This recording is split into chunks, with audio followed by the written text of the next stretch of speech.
All right, good evening, everybody, from Country Lanes in Franklin, Wisconsin. Week 3 of the American Place Casino Summer Sweeper Series. In their practice right now, about 5 minutes of practice remaining before we get underway. Field of 50 hitting the lanes tonight. Can't wait to bring you all the action as these bowlers are attacking something a little tougher than what they've seen the first 2 weeks here in the Summer Sweeper Series, and that is the 2026 USBC Queens pattern. So we saw that could be high scoring for the PWPA professionals when they were out at the Gold Coast Bowling Center in Las Vegas. However, is that going to be the case for our players tonight? I think the shots are going to need to be a little more exacting than what we saw in the first 2 weeks here in order for that to happen. We'll give you player introductions along with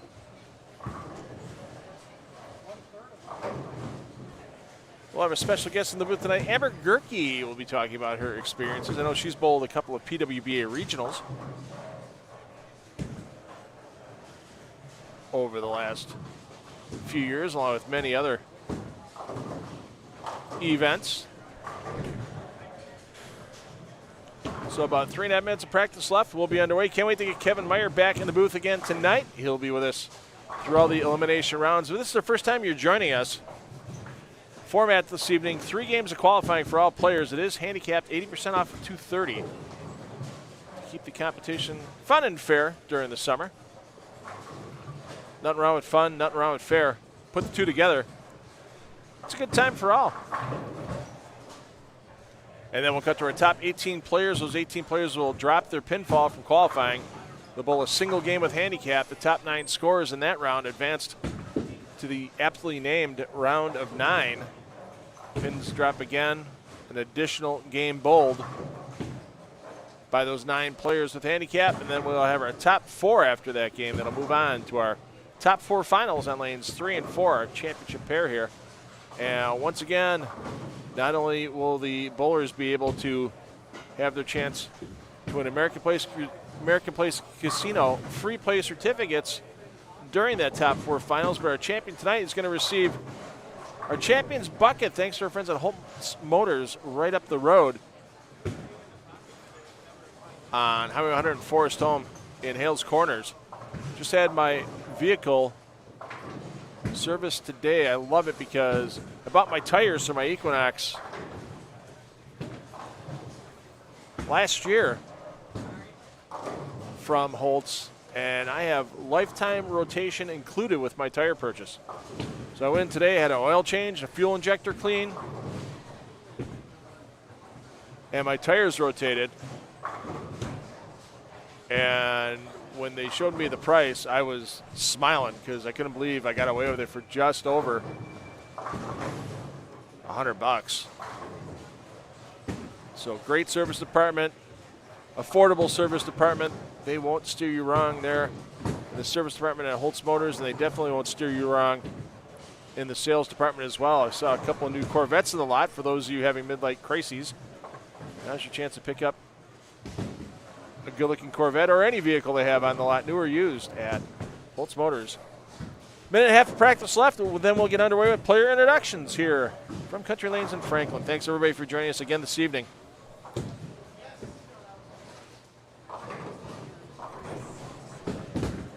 Whether you're joining us on YouTube or joining us on our main feed on the 10 of the Deck Productions Facebook page. Either way, if you want to follow your favorite player, double tab. Keep us on the main feed here for scoring updates. Of course, our booth guest.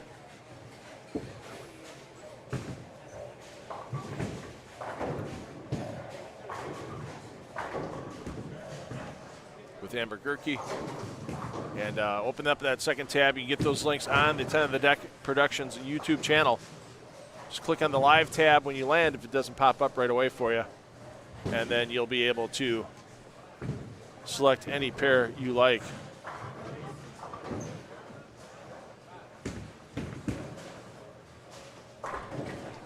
for your viewing pleasure. We'll have announcements from Kevin Meyer momentarily as we're wrapping up practice. And week 3 coming up next.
I'm sure with the crowd this week, first place once again will be right around that $200 mark.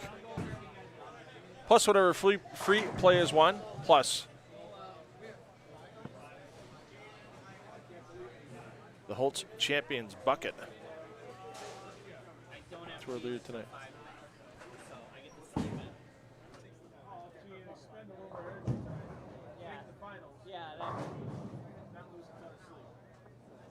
But I'd probably be working till about 5 tomorrow. Not like the 12-hour days.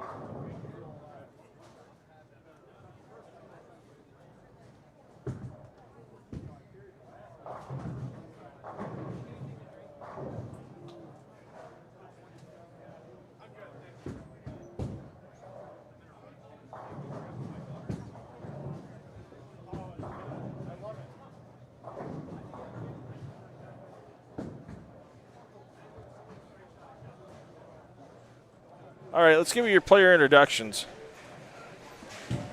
here on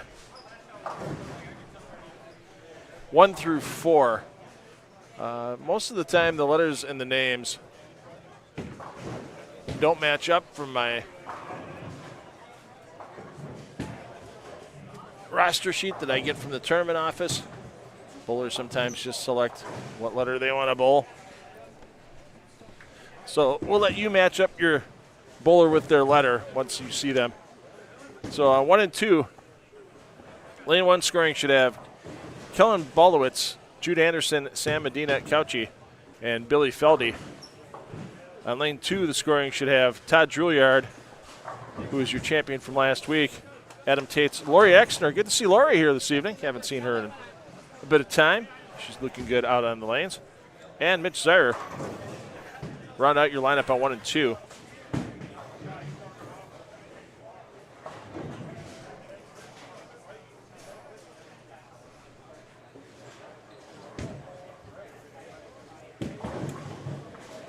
On 3 and 4, Tim Lambert, Jess Anderson, Nick Wetzel, and Lavina Feldy. Your bowlers on lane 3 for your scoring. Thanks again to Nick for sitting in the booth with us last week and telling us the transformations he's making with his two-handed style, going with the thumb out of the ball now when he used to always have it in the ball. Something he's working on this summer. Lane 4, Ian Kloss, stud. John Halaska, Ben Medina, who had a 300 game during the PBA Celeste Walker Midwest Central Regional I live streamed this past weekend on the PBA YouTube channel. Good to see Ben out here again tonight. And Aiden Feldy, young player, bowled really well when he made his appearance on the Jeff Moore's Memorial edition of the Bruce City Bowling Show back in January. Hashtag best Feldy, hashtag highest score.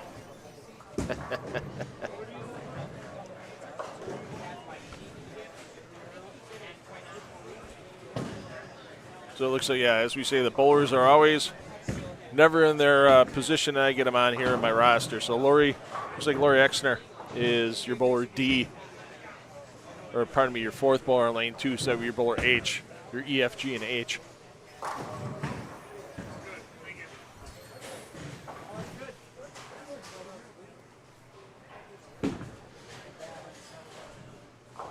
stay here for a frame or so. Once again, double tab. If you're a Laurie Exner fan, want to watch your bowl every game, but you want to know what's going on here in the main feed, go to our 10 on the Deck YouTube channel if you're not already there.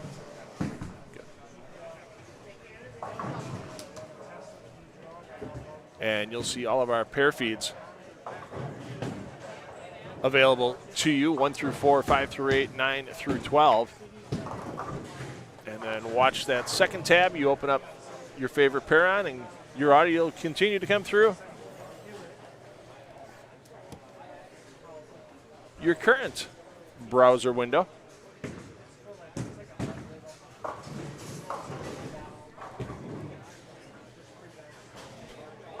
Won a victory last week by Todd Drouillard.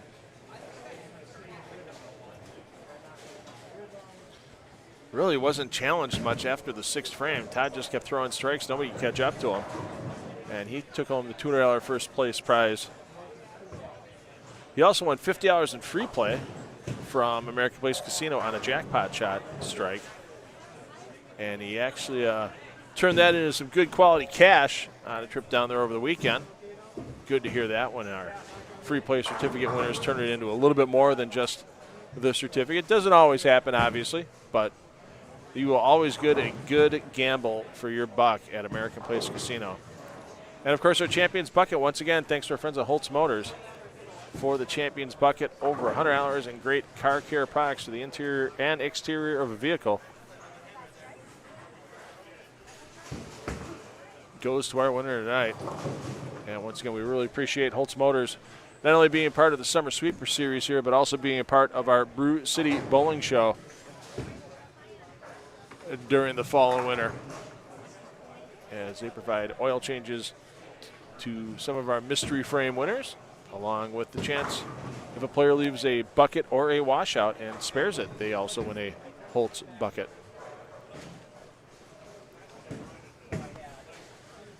Rocky Harrison, when are you going to get out here and bowl? I know, life's busy.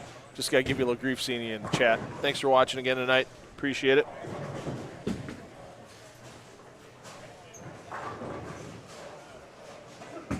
Appreciate everyone who turns in for us.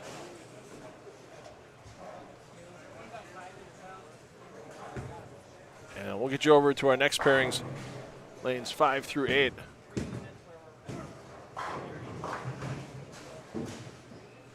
And on lanes 5 and 6, lane 5 in no particular order, Mike Hungelman, Rob Kenny, Sam Arizari, Justin Sabilla. Lane 6, Steve Bequest, who gutted his way last week through the top 4 final. Took home $100 in free play from American Place Casino. Got a spare for dough and a jackpot shot. It's good to see. So we're 2 for 6 on jackpot shots so far here in 2026. Hopefully we can improve on that this evening. Bequest in lane 6 with Leo Voss, Jim Ellenberger, and Carlos Centino. Lane 7, Mark Rios. Good to see the Seahawks fan here with Mark on lane 7. Also with Chris Hoffman, Mike Donnelly, and D'Artagnan Sellers, your 4 scoreboards on lane 7. You'll have to figure out which one's A through D as you're watching them bowl, and your E, F, G, and H. Once again, you'll have to find exactly where they're bowling. Jack Dysland, Leighton Barlow, Scott McDougall, and Jaden Kenny, your players.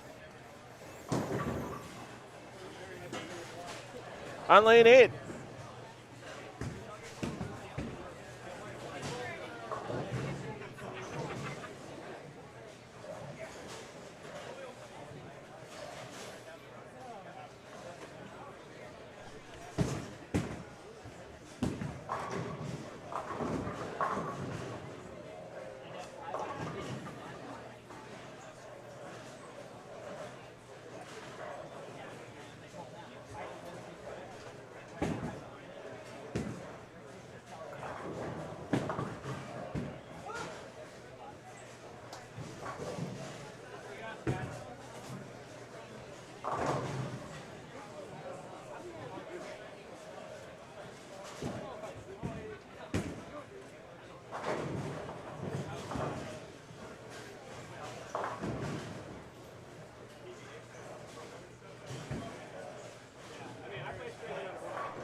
let's give you a quick peek at the pattern these players are bowling on.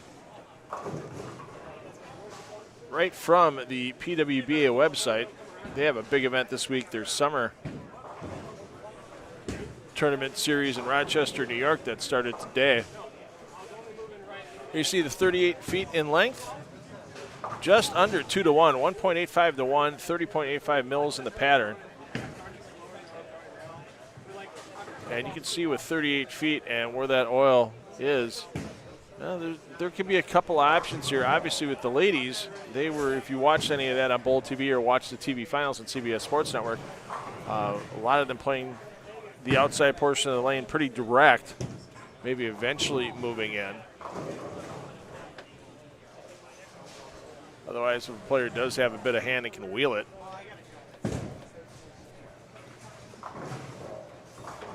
I think a player that can get way left early, stay out of all the traffic, and slow wheel it to the outside for that break point around 6th board or so, 7th board. In Rule 31,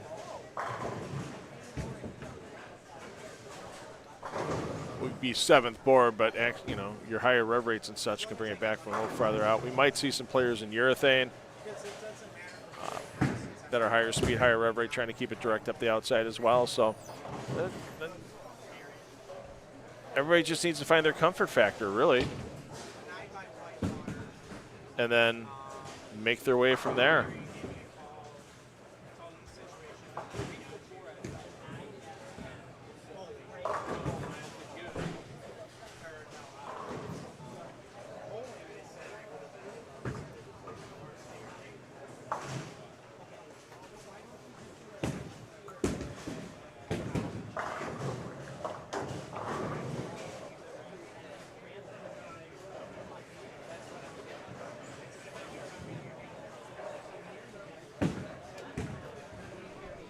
Hey, Rocky, if you know you're going to make it, we'd like to talk to you about Lane Talk in the booth once again. We got to thank our friends at Lane Talk for our great scoring graphics all summer sweeper series long.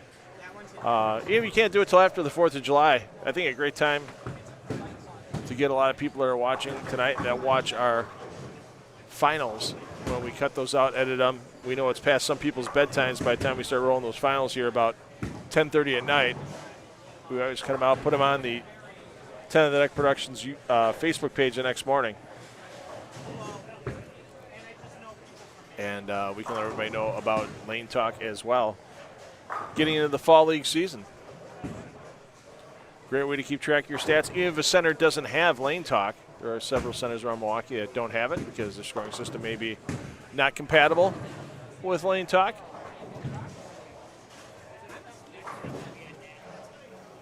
But you can punch in your scores manually, keep track of your averages, keep track of what bowling balls you're using at what times, at what centers. See what bowling ball might be scoring best in your bag. Yeah, lots of things you can do with Lane Talk. And once again, thanks to our friends at Lane Talk for the scoring graphics all summer long. And you can try Lane Talk Pro for 30 days for free. Get all the details on that offer at lanetalk.com and download the app on the Google Play Store or the Apple Store.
All right, let's get your players introduced. On lanes 9 through 12, once again in no particular order, your scoreboard on lane 9 has Scott Pergandy, Jeff Anderson, John Simonson, and Mike Kingston. Lucas Will, Carson Kinney, Mitch Ortlieb, who made our finals last week, and David Brandt are your E through H in no particular order.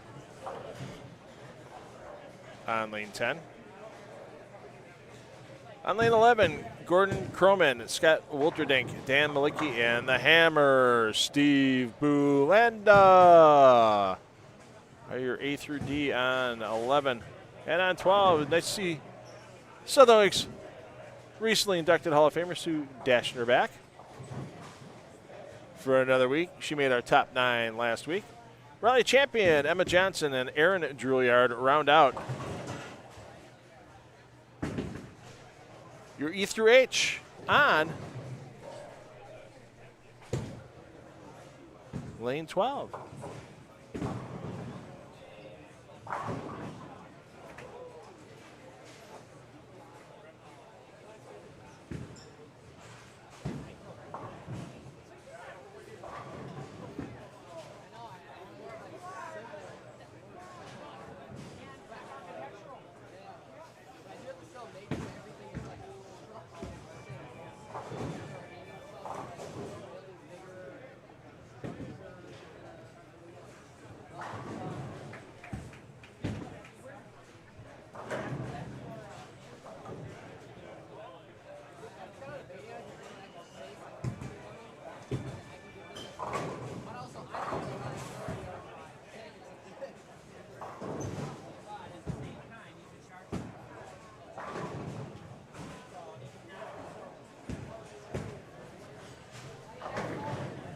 Seeing a lot of different angles being attempted to play by these players. Quite a few of the younger players trying to stay outside with either urethane or very tame reactive resin. Because I'll tell you what, once that ball gets to 38 feet, if it has any type of aggression on the cover stock, it is just going to want to move to the left immediately for right-handers. And I'm looking across the bowling center now, and the first couple of weeks we had some big strike strings early. That ain't the case tonight. 48 bowlers out here this evening, 4 in a lane, 12 lanes. And I'm guessing our scoring cut this week is going to be under 610 with bowlers' handicaps as put in there. I think of a bowler that averages 150, can shoot 420 or so with their handicap. That might be enough to get them in. Spares are going to be huge tonight. It's going to be the difference is going to be spare making. I think even when we get into the top 4, the difference in the championship, I think, is going to be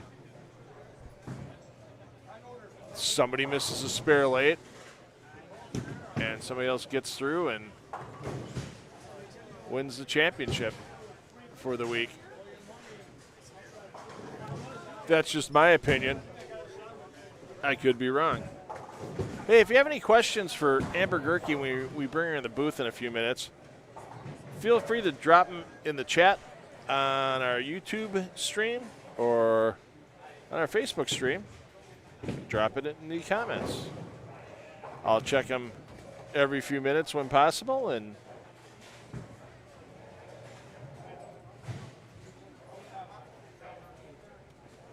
appreciate everybody that's shared the stream as well. We know it's a different breed of animal that likes watching everybody during the qualifying rounds. Glad to have everybody here. And glad to have, once again, a few new faces tonight. That's the best part about the Summer Sweeper Series. I mean, if you want to make a trip down to American Place Casino on a Wednesday night instead of bowling on your own, hey, go for it. Absolutely. You're not penalizing yourself really by missing a night or two during the sweeper series. Sure, there's the season-long points list with our scratch points list, our seniors points list, and our overall points list for all bowlers with handicap. So the senior and scratch points list, those only work off the 3 games of qualifying. So each bowler gets a point for every position they finish up in the field. So 48 bowlers tonight, if you're number 1 in the field tonight and you're a scratch bowler, you'll get 48 points.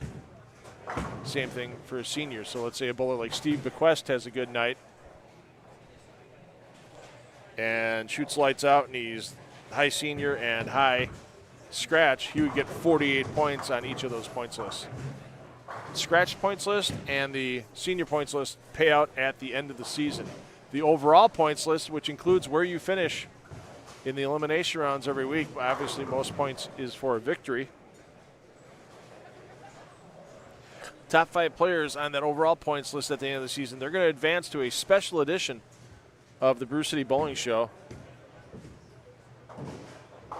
and roll off in a stepladder finals that will pay $1,000. That's right, $1,000 to the winner on that TV show. We have Kevin Meyer in the booth during the elimination rounds tonight. He'll talk a little bit about the lane pattern that we'll have next week. And we'll talk a little bit, too, about that great new tournament they have here. Starts next week, Friday, with the 3-person Baker's Dozen team tournament. That's right, a 3-person Baker format. 12 games across the house. You'll get 2 games on each of 6 lanes.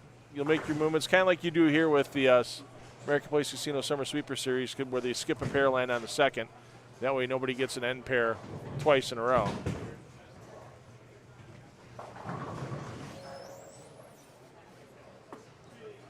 And you can win a bunch of money for just a $90 team entry fee. That's right, $30 a bowler for that trios and a special Baker's Dozen side pot that doesn't really count for a 13th game in your total. There's only 12 games that will go in your total. But that special Baker Dozens game where you take your first frame of your first game, your second frame of your second game, your third frame of your third game, and so on all the way through. If you get to the 10th game and you strike, then you'll use the first ball of the 10th frame in game 11 for your second ball of the 10th frame. And if you strike there too, then you get that chance to get all 3 in the 10th, but you got to wait till your last ball or your first ball of the 10th frame in game 12 in order to do that. So pretty neat format. Pretty fun side pot. And once again, it is handicapped for everyone to have fun with.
Someone told me someone else doesn't know it.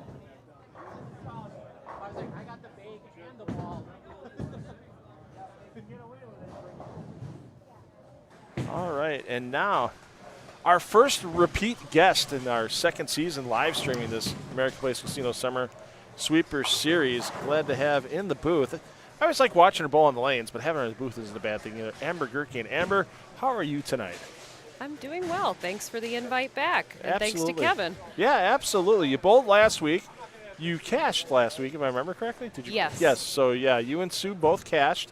A couple of ladies in the field, so it was nice to see you doing well. And a good week to take off a little more challenging pattern this week. Or are you kind of sad that you're kind of missing out on this Queens pattern this week? I'm a little sad that I'm missing out. Sue and I are going to be going to Vegas here in a couple of weeks for Women's Nationals. Okay. So it would have been helpful, as I'm not in any summer leagues right now, to bowl on something before we go.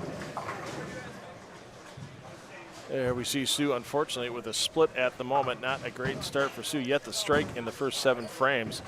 And did you watch any of the Queens telecast when it was on CBS Sports Network? Yeah, I watched quite a bit of it. Emily Eckhoff, who ended up being 6th, I believe. Just missed the show, yeah. I used to bowl with her out in Colorado, so I wished her well and watched where a lot of the ladies were playing. Yeah, this seems like a pattern where our two-handed gentlemen will definitely be trying to either play direct with urethane for as long as they can, and we've seen some players get into trouble with that early. Or I thought that some of the players, you know, if you're a two-hander with, you know, 500 rev rate and some good ball speed, just get left and slow wheel it for right now. There's plenty of bounce down lane off it, even though the middle of the pattern's relatively flat. I think some players could have gotten away with that. Yes. What strategy? I mean, if you would have brought equipment tonight, what's a ball or two you think would have been pretty effective for you out here on this pattern? I think I would have brought my new the Motive Evoke Mayhem. Okay. That's a pretty big weight block in there. It's a solid. I would have probably scuffed it up a little bit, but ultimately I would have stayed as far right as long as possible. A lot of people are going to try and hit that break point of 7, 6, 7 around there. Oh, yeah, the old rule of 31. Correct. Coming into play. Correct, but this is a very, very flat pattern. The majority of the pattern, the vast majority of the pattern is laid down, going down the lane instead of coming back. And I figured at some point I would be running into these two-handers that scuffed up all their urethane, as I saw before practice began tonight. Well, it could be a good thing for somebody like you, though. The players using urethane are obviously going to force carry down going down the lane. And we've seen a player like E.J. Tacken on the men's tour that, you know, we've seen him on some shows where you see a lot of urethane going down for everybody else. And E.J. goes, thanks for building it up for me. And you just see him, you know, go over the top of everything. Something that you probably could have done after, you know, quite a few shots out here with 8 on a pair. You know, it wouldn't take that long for something like that to develop. 10 minutes of practice and all that. You get a little bumper to the left from all that urethane if there's enough of it on your pair. Yep. Whether it could be managed on a shorter pattern, we'll see. I fall into a category of having not quite enough revs, but I can definitely bump up that speed if need be, and hopefully catch a light hit or two. Have you ever done work with Specto just to see what your rev rate and all that can be on a pattern? Your average rev rate? Yep, I did that when I lived in Colorado. One of the houses out there had it. I worked with Mike Diaz out there for quite some time. Phenomenal coach, even though he's left-handed. Yeah, even though he's a lefty. Fellow lefty. Yeah, Mike, phenomenal coach. Doesn't travel as much with the PBA 50 Tour anymore as he used to over the last few years. A little more home-based. I know he bowled the Senior U.S. Open, and I'm sure he's going to be in Las Vegas this week. Super Senior Classic starts tomorrow, and then right after that he'll start the Senior Masters. So a couple of weeks for a lot of guys in Las Vegas, and then the women get a whole week in Rochester, New York. Yes. So for their summer series, 3 tournaments in one. You ever bowl an event like that in your bowling career? Kind of a mini World Series type of thing? Not 3 tournaments in one. The most I did was back in 2014. I was asked to sub for Women's Nationals right before the Queens. So we had a good 5-6 days of bowling in there. Okay.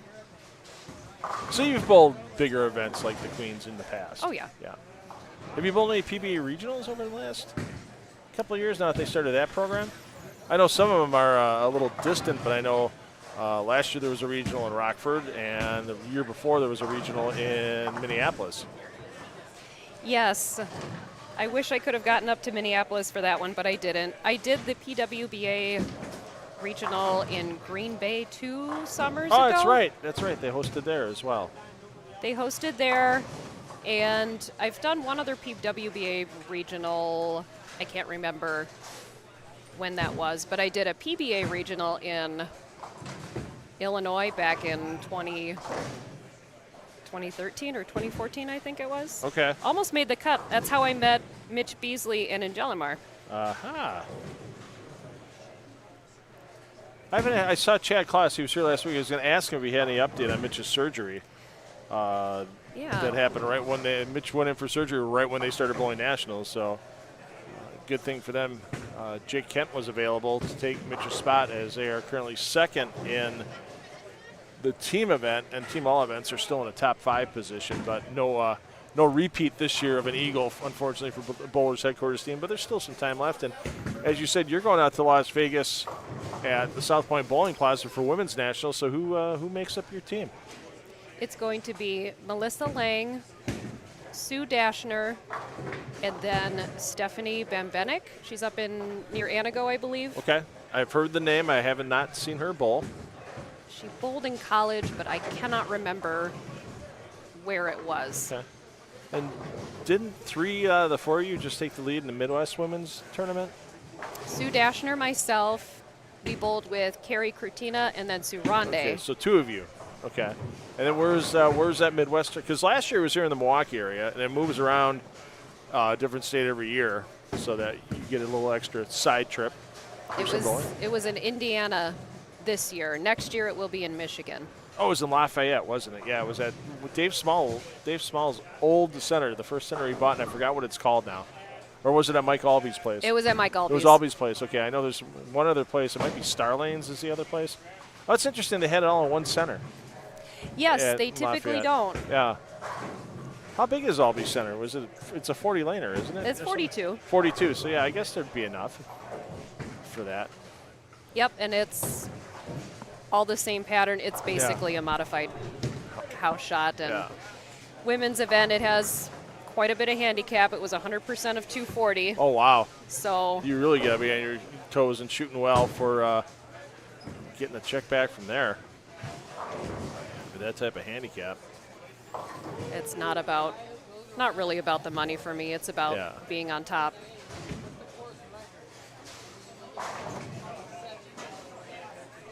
Taking a look here. Rocky Harrison, ask Amber how much she made in brackets at Nationals. I'm assuming men's Nationals. I'm assuming brackets were at the Open. I'm assuming brackets were good for you. Brackets were good in team. Okay.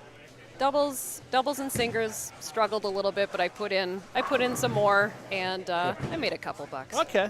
We'll talk to you about Reno in just a second here.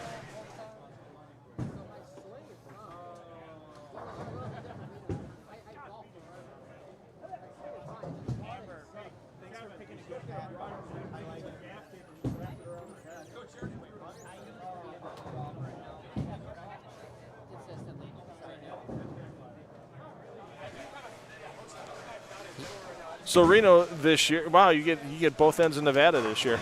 Reno and Las Vegas. All right, I'm going to ask you, favorite place in Reno, favorite place in Las Vegas when you're there, outside the bowling center? Outside of the bowling center? Yeah. I like the Riverwalk in Reno. Anywhere along the Riverwalk. I know they have been cleaning up that area quite a bit. There's a lot of construction going on. Okay. But I love walking up and down the streets, and they have quite a few small breweries that have opened up along the river too. So that's fun. We went to Richard and I went to Reno just on vacation, September, and we went to the art museum, the science museum, and I like to say it's a cute little city if you get past. If you get away from the downtown hotels and then the walk over to you got to time the convenience versus the sightseeing, I guess, is what you can do, because it's really easy to just stay at El Dorado, Circus, Silver Legacy, and walk the block over to the bowling stadium. Yes. Or, there's some other places there as well. I was a fan of the Grand Sierra. A couple times when I bowled out there back in the day, we stayed out at Grand Sierra and had a really good time out there. All pile in a rental car, and away we went. Atlantis was another one that when we first went out to Reno, that was the first place we stayed at, was Atlantis. So back in '95, when, God, bowling stadium's 31 years old now. It doesn't seem like it's that long. So. Nope, and they just remodeled it a couple years ago. There's a lot more walking space now. Yeah, a lot more space for equipment, a lot more walking space. I haven't been in there since last time I was in the stadium was World Series of Bowling in 18. Yeah, 2018. Has it been that long? Yeah, that's the last time I was out there for that's while we were still extra frame. So yeah, it's been a while. So that has been a while. Wow. Yeah. So, because the pandemic stuff, yeah, that was Flow Bowling, and I wasn't with them anymore when they did it in 2022. There was still some pandemic era stuff going on. I know that. Maybe it was because Tom Doherty was the world champion in 21, and that was in Florida. They did the whole. Yes. They did the whole World Series that year in Florida in 21. So it had to be 22, early in 22, where there was still, because there was still some pandemic stuff in Nevada, because we were out there for the first PBA Regionals Player Invitational Finals at South Point Bowling Plaza in January, and we were still masking up, and every other slot machine, they had the plexiglass between the slot machines and all that stuff. So yes, that was 22 when the World Series was at, and they had the World Series and the U.S. Open back-to-back in Reno, just to try to, confine things, or, keep it close for everybody, or make their own little bubble, I guess you could say. A little less traveling, probably. Yeah. Yeah. So, yeah, you can ask any PBA professional's opinion on spending 2 weeks in Reno, and, they don't like spending 2 weeks anywhere, let's be honest. That's true. That's true. It was nice when we stayed in Reno in September. We rented a car and just drove out to California. That's a scenic drive on I-80 when the weather's nice. Oh, or you do the whole Lake Tahoe drive all around Lake Tahoe. Mm-hmm. That's really scenic too. Did that quite a few years ago with Mrs. Phil along. So. Okay, so we got the favorite place in Reno, favorite place in Las Vegas that's not in a casino or a bowling center. Not in a casino or bowling center. I really haven't been anywhere in Vegas that wasn't a casino or a bowling center. All of my trips out to Vegas have been pretty much bowling related. I think we went December 2019 one time that wasn't bowling related, but we just spent time in casinos. Yeah. I like the Palazzo. I like staying there. Their suites are nice. Their pool area is great. But the walking through Caesars, the shops there, that's always fun. Stop by all the watch stores. See all the stuff where they they put their nose up as you try to walk in the door, like, 30 to 50% markup on everything just because it's Vegas. Right. Oh, absolutely. But I bought it here. Right. That kind of thing. You like it sounds like you really like the outdoors. If you ever get the chance and you have a rental car, because it's from South Point, it would probably take you close to an hour to get out there. Going north on I-15, go to the Valley of Fire State Park. Valley of Fire State Park. Oh, it's absolutely gorgeous. And you can stay on the roads and see some really incredible valleys and canyons and rock formations and all kinds of stuff. They have a little tour guide book they give you when you first go in the park. And it's back when we went, it was like $30 for the two people in the car. Dirt cheap to get in. And but yeah, just absolutely spectacular scenery. And then if you come in off of I-15, you can go out going east, and then you can start hugging Lake Mead coming back down to Las Vegas if you have a little time. So you get to see the north end of Lake Mead, which is really cool as well. So I've gone 3 times now. It's just a great place to just lose yourself for a day. I will mention that to Sue. Speaking of which, she just finished pitching a no hitter there, 11 and 12. We were talking about what we wanted to do because she'll be staying with me at South Point for the whole time we're in Vegas. Yeah. It was cheaper for me to fly in earlier and leave later. So that's what we did. We're staying 4 or 5 nights, I think, at South Point. Yeah, welcome to dynamic pricing that everything has nowadays. So yeah, we were talking about going to see the Hoover Dam and driving down to the Grand Canyon. So I'll toss that on the list and see if maybe. And it's not very crowded at all, and there's some incredible scenery rock formations. But yeah, I've done the Grand Canyon, I've done Hoover Dam. I haven't gone into Hoover Dam for the tour, but we've driven around it and taken pictures and that type of stuff. That's spectacular as well. But yeah, Valley Fire State Park is one of my favorites. It's not like going out to Red Rocks on the northwest side outside of Summerlin for the national park there. It's definitely a lot less crowded, and Red Rocks is nice, but I'm a fan of Valley of Fire. I love the mountains and being out in nature. So I'm really excited for Vegas because we're going to be spending time outside of South Point where you can lose track of the day. Yeah, you don't have to leave South Point. Everything you need is there. That's a good thing and a bad thing. So, bad thing is we're almost done with game 1. But good thing is there's still 2 more games remaining. So what we're going to do is we're going to take a little audio intermission as everybody moves. Once again, everybody skips a pair and lands on the second. So the players you see on 9 and 10 are going to go down to 1 and 2. Players on 11 and 12 are going to go down to 3 and 4. We're going to take a little audio intermission here as the bowlers move, and Amber will be back with me. We'll ask her some more questions.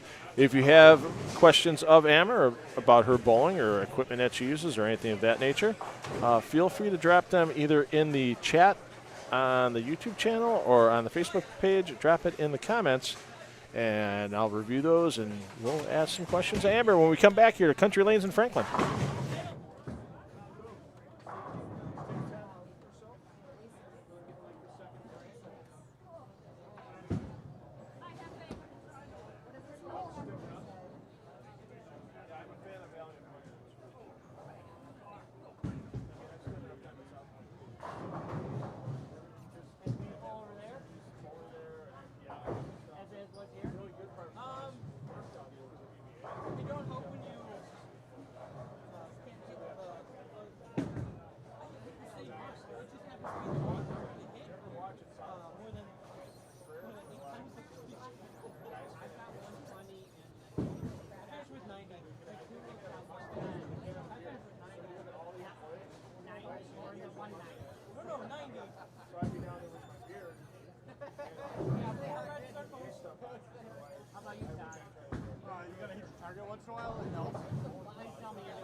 And we're into game 2 of this 3-game qualifying block, week 3 of the American Place Casino Summer Sweeper Series. I'm $2 Phil Brylow. Joining me in the booth once again, this week's guest, Amber Gehrke. And Amber, have you ever been to American Place Casino? I have been there. What was your favorite game you played while you were there? Well, they have a lot. Yes, they do. I can't say for sure Okay. which favorite game. I didn't know if you were more of a table games player or a slot machine player, that type of thing. Whatever the fancy hits you. I'll do both. I'll play on the tables if everyone joining me is qualified to play. So that leaves out most of your bowling compatriots. No. Not all of them. We're not saying Amber's a card counter or a card shark or anything, but she's making it sound that way. So, one of the neat things about American Place Casino, once again, for those of you that haven't been there yet, first of all, what are you waiting for? It's worth the drive down to Waukegan. If you're a fan of, you can do, they have penny machines all the way up to, if you want to bet $500 to spin. I saw somebody doing that this past weekend in the high limit room. It's just amazing to me. But one of the great promotions they have for anybody that's new to American Place Casino is they have Play 500 on us. That's right. Go down there, sign up for your American Place Casino Rewards Club card, and in the first 24 hours you have that card on the slot machines, you can lose up to $500 on the slot machines, and they will rebate that to you over 2 time frames. You'll get half of what you lose 2 weeks after your initial trip, and you'll have 2 weeks to use it. And then you will have second 100% a month after your initial date down there, and that would be the other half of your free play. So I know some people have gone down there and they used that whole $500 the first time they went, and they got some of it back on the second and third trips down there. Not everybody's a winner. They don't build casinos on winners. So, but it's neat that you can go down there, play $500 on them, and then act like a high roller for a little bit, and then have if you don't win, hey, you got a couple more chances to try to get it back. So pretty cool that they have that at American Place Casino. You can check out all their promotions at AmericanPlace.com/promos, and you'll see everything that's going on, whether you're a poker player, slot machine player, video poker player. You can even see some of the dining specials that they have, especially at North Shore Bistro for the wonderful steaks they have there. One of the best steakhouses from people that have gone there as well. I'm not the only one that's saying this. I have 2 favorite steakhouses around. One of them is Henry Flack's right up here on 92nd and National in West Dallas, and the other one is North Shore Bistro. So Yeah. I always check these things. I don't want to promote a place and not have a good experience there myself, and I've always had a good experience at American Place. Asia Azteca, phenomenal gochujang wings. Oh, so good. North Shore Bistro, great steaks, and yeah, you can't go wrong down there. So it's a little smaller than South Point in Las Vegas. You can't really get lost inside of American Place Casino like you can at South Point. That's pretty tough to do. But yeah, so we're into game 2. We should get our scoring update on what the eliminator cut is coming up shortly for the 48 players in play. It's an optional $10 side pot the bowlers can get into. And basically, like it says, we cut half the field each game until we're down to the final payout for 9 or 10 spots once we get to game number 3. I did see Jack had a 236 game. I saw 1 or 2 other 200 games in the block. Okay. Dyson's on 11 and 12 this game, correct, if I remember correctly? Or did he move down to the he's on 11 and 12? Yeah, he's on 11 and 12. Yeah, he's he's where on we're at, so I'm not sure which scoreboard he is on there. I believe he is bowler. He's either E or A. Okay. So he's leading off on one of the lanes. One of them, correct.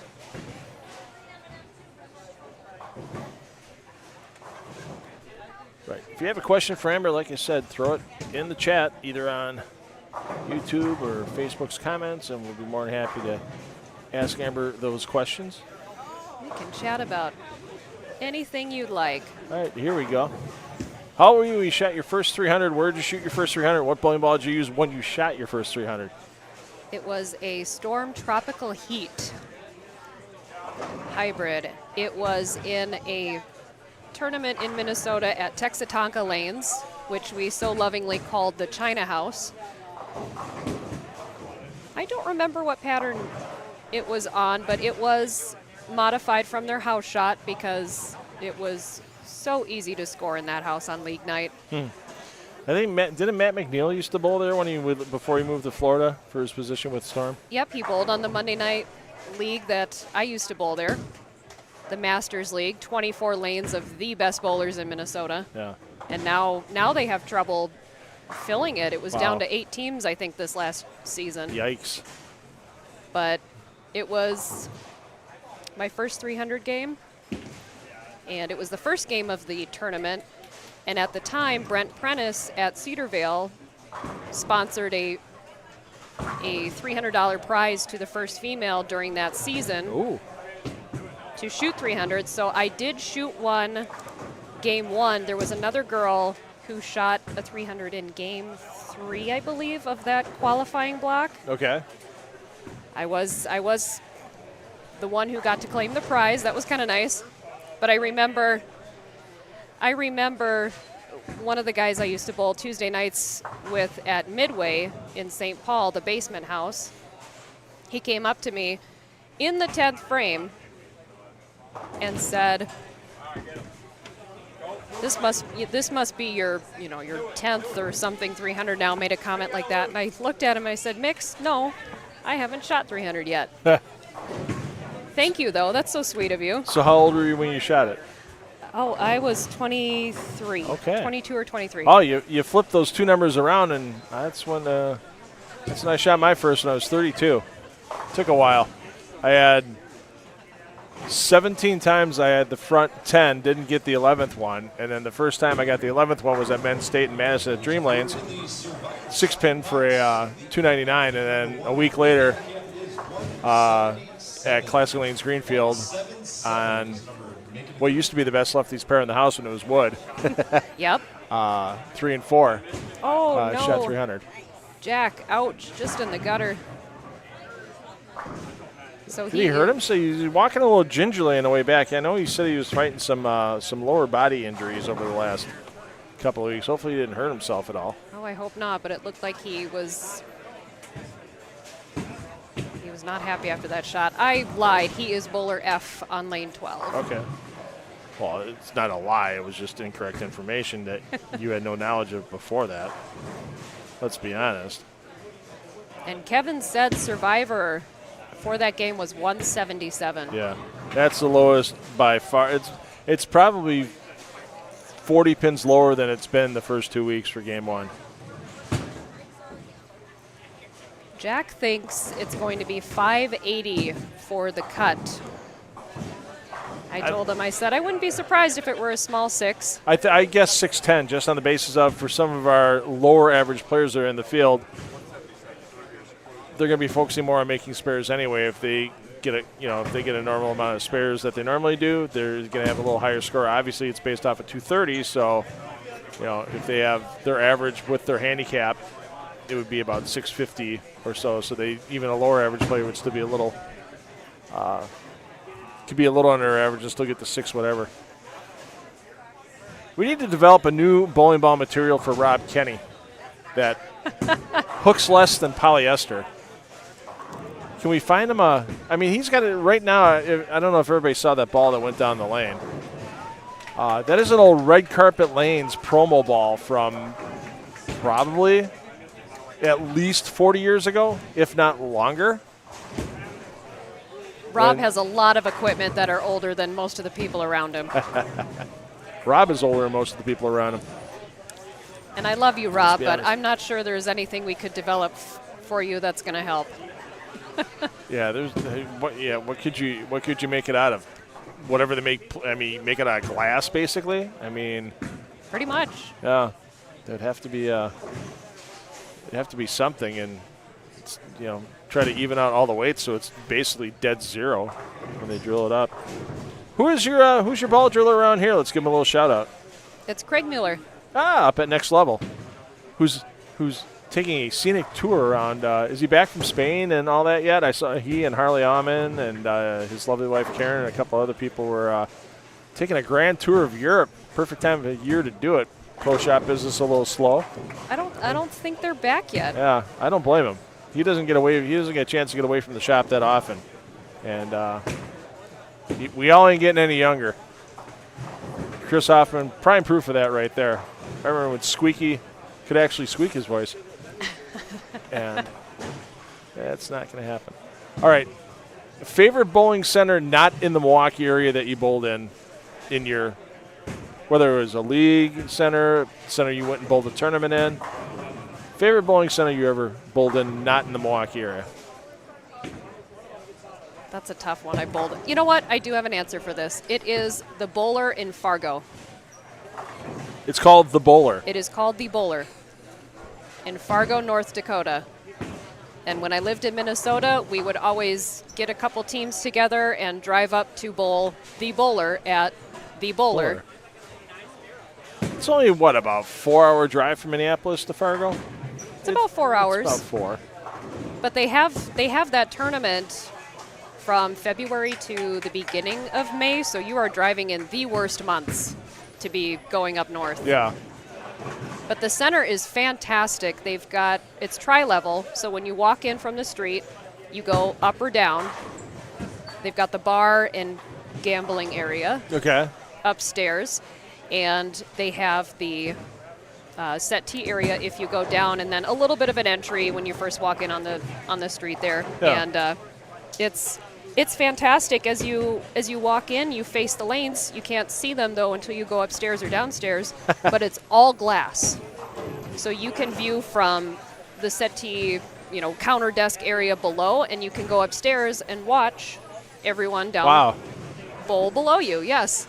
How big? How many lanes in the center? It can't be a huge one. Got to be 12, 16, one of those places like that in Fargo? No, 20 or 24 maybe. Oh, it was a little larger. Okay. Well, I guess people really need stuff to do in Fargo during the winter, so yeah. May as well go bowl. There is not much to do. Yeah. Not in the winter. No doubt about that. Come on, Rocky Harrison. I know you got another question for Amber. You just haven't asked it yet. As Rocky's keeping an eye on us here in the chat. Do you remember did I ask you? Oh, yeah, you did. The tropical, it was not a tropical storm. What was the bowling ball you shot the the heat. with? The tropical heat. Yes.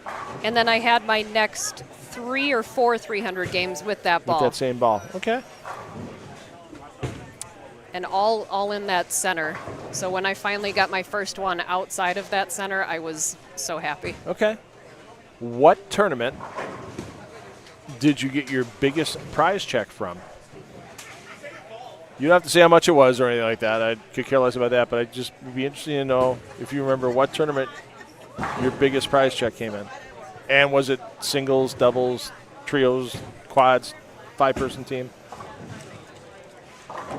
It might have been last year for Women's Nationals or in 2018 when I won the Denver Queens. Okay. What center was Denver Queens in? That year it was in...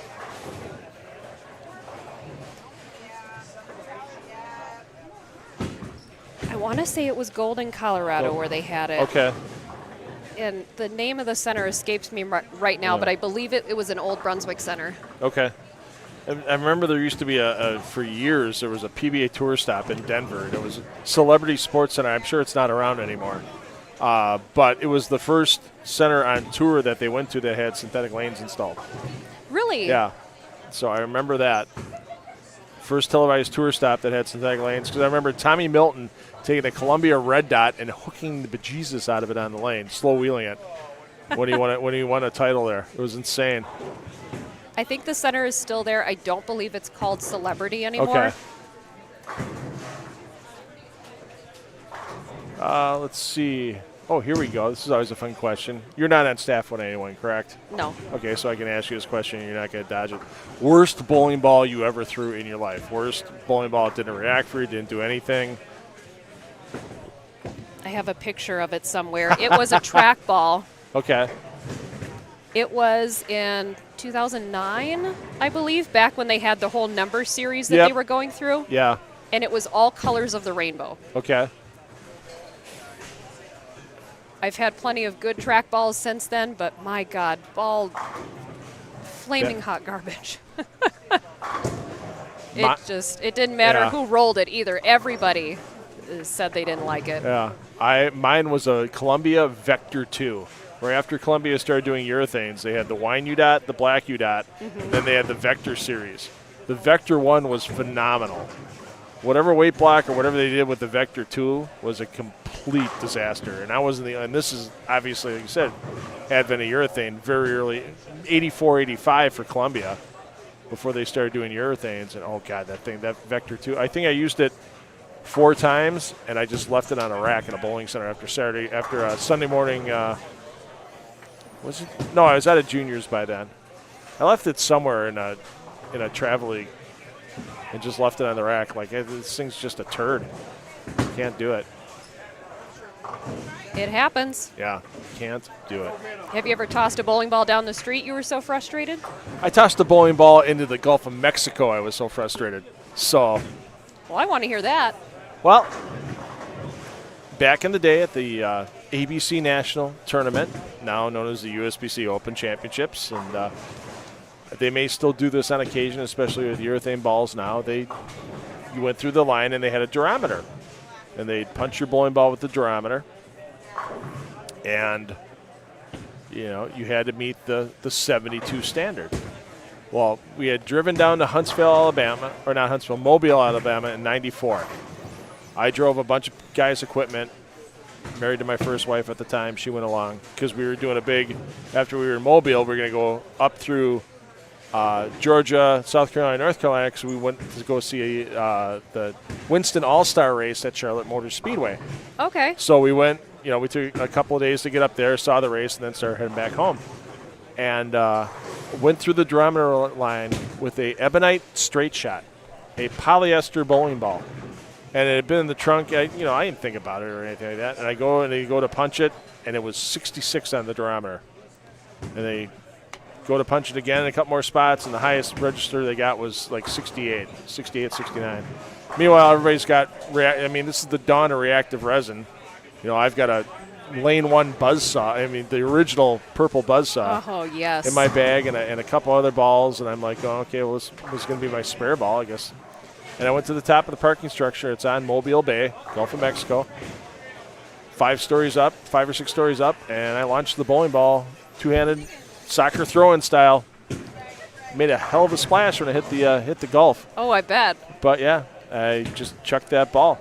So I can't. I don't have room to have it rolling around with me on the way home. Just build up another spare ball from a booth down there, and away we went.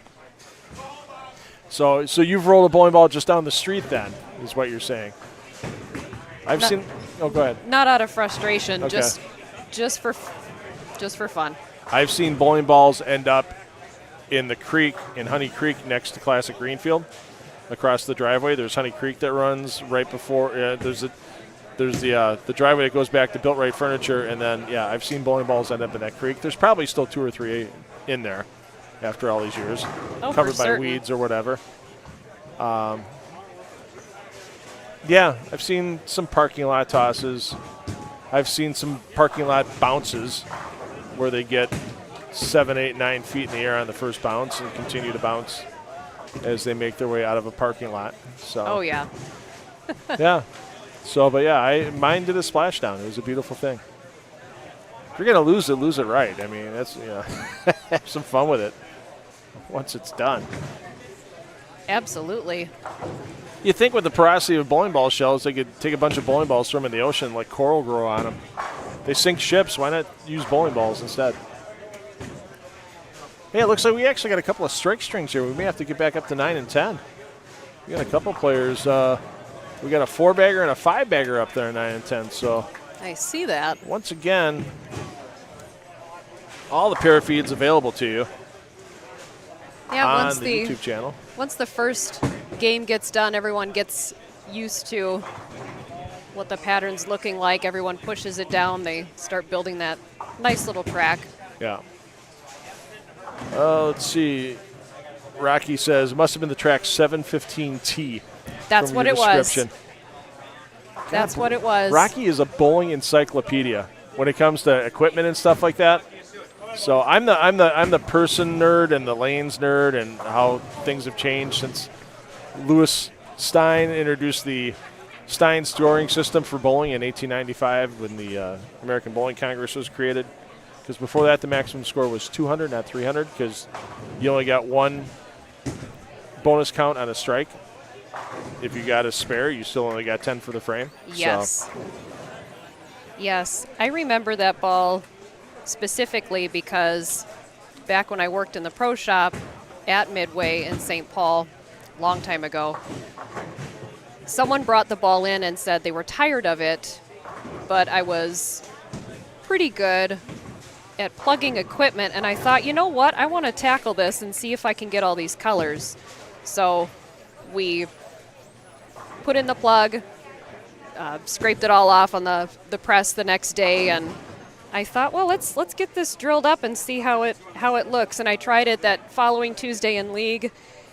Absolutely not.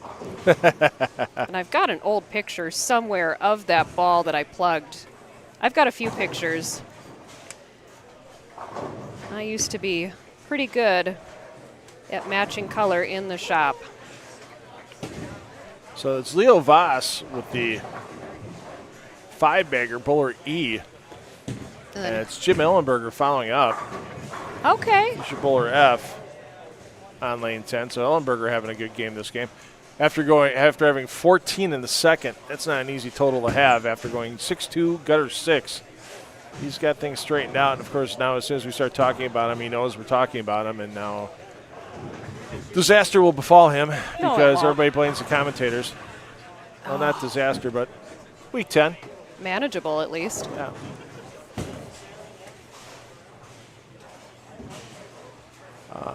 Most recent bowling ball you had drilled up that's in your bag? The Brunswick Rhino, the ivory.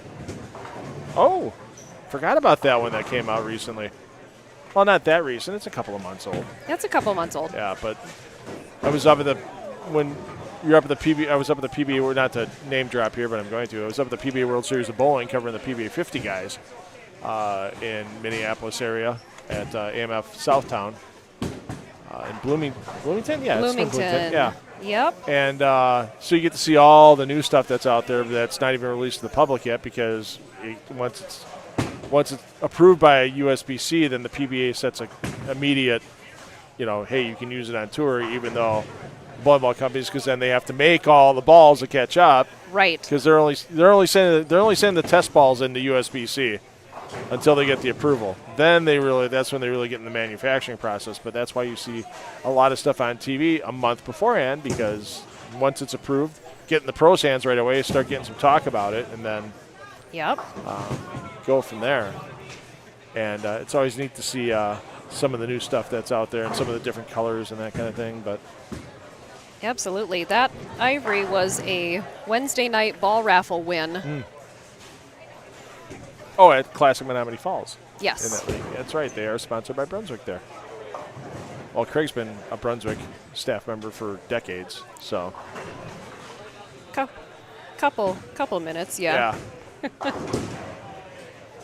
Yeah, we talked about what was missing in my arsenal, and I have not had a Brunswick ball drilled up for me in quite some time. So I said, you know what, let's give it a go. And in Indiana, I rolled it exclusively in doubles and singles. There was quite a bit of friction out there. Okay.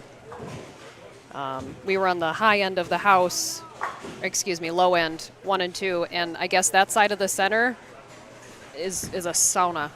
Yeah. All depends. Sometimes these centers too. It's like obviously here at Country Lanes, it was built all in one clump. Here you go. 12 lanes. 12 lanes? Like Classic Lanes Greenfield, the original 8 lanes are the 8 lanes that are the original 8 lanes are 1 through 8, and then they added on 9 through 16. Yep. Oh, no, I'm sorry, I have that flip-flop. The original 8 lanes were 9 to 16, then they added on one day a couple of years after they opened. So there's quite a few centers in Milwaukee like that. South Shore Bowl is that way as well. That was originally an 8-lane center before they added on. They added on 30s and 40s. Yep. So, yeah, so it's always interesting. You walk into some of these centers and you know it's different bays or different times it was built or added on. And hey, you're in 2 completely different bowling centers. I finally found the picture. There you are. Oh, that is. Hey, that's not a bad plug job for all those colors. I am impressed. That is 7:15.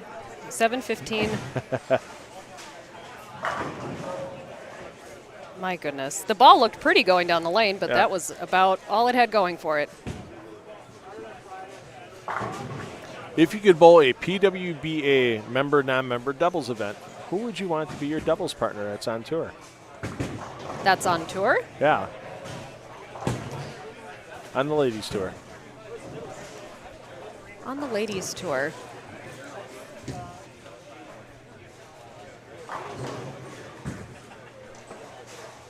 She hasn't been on tour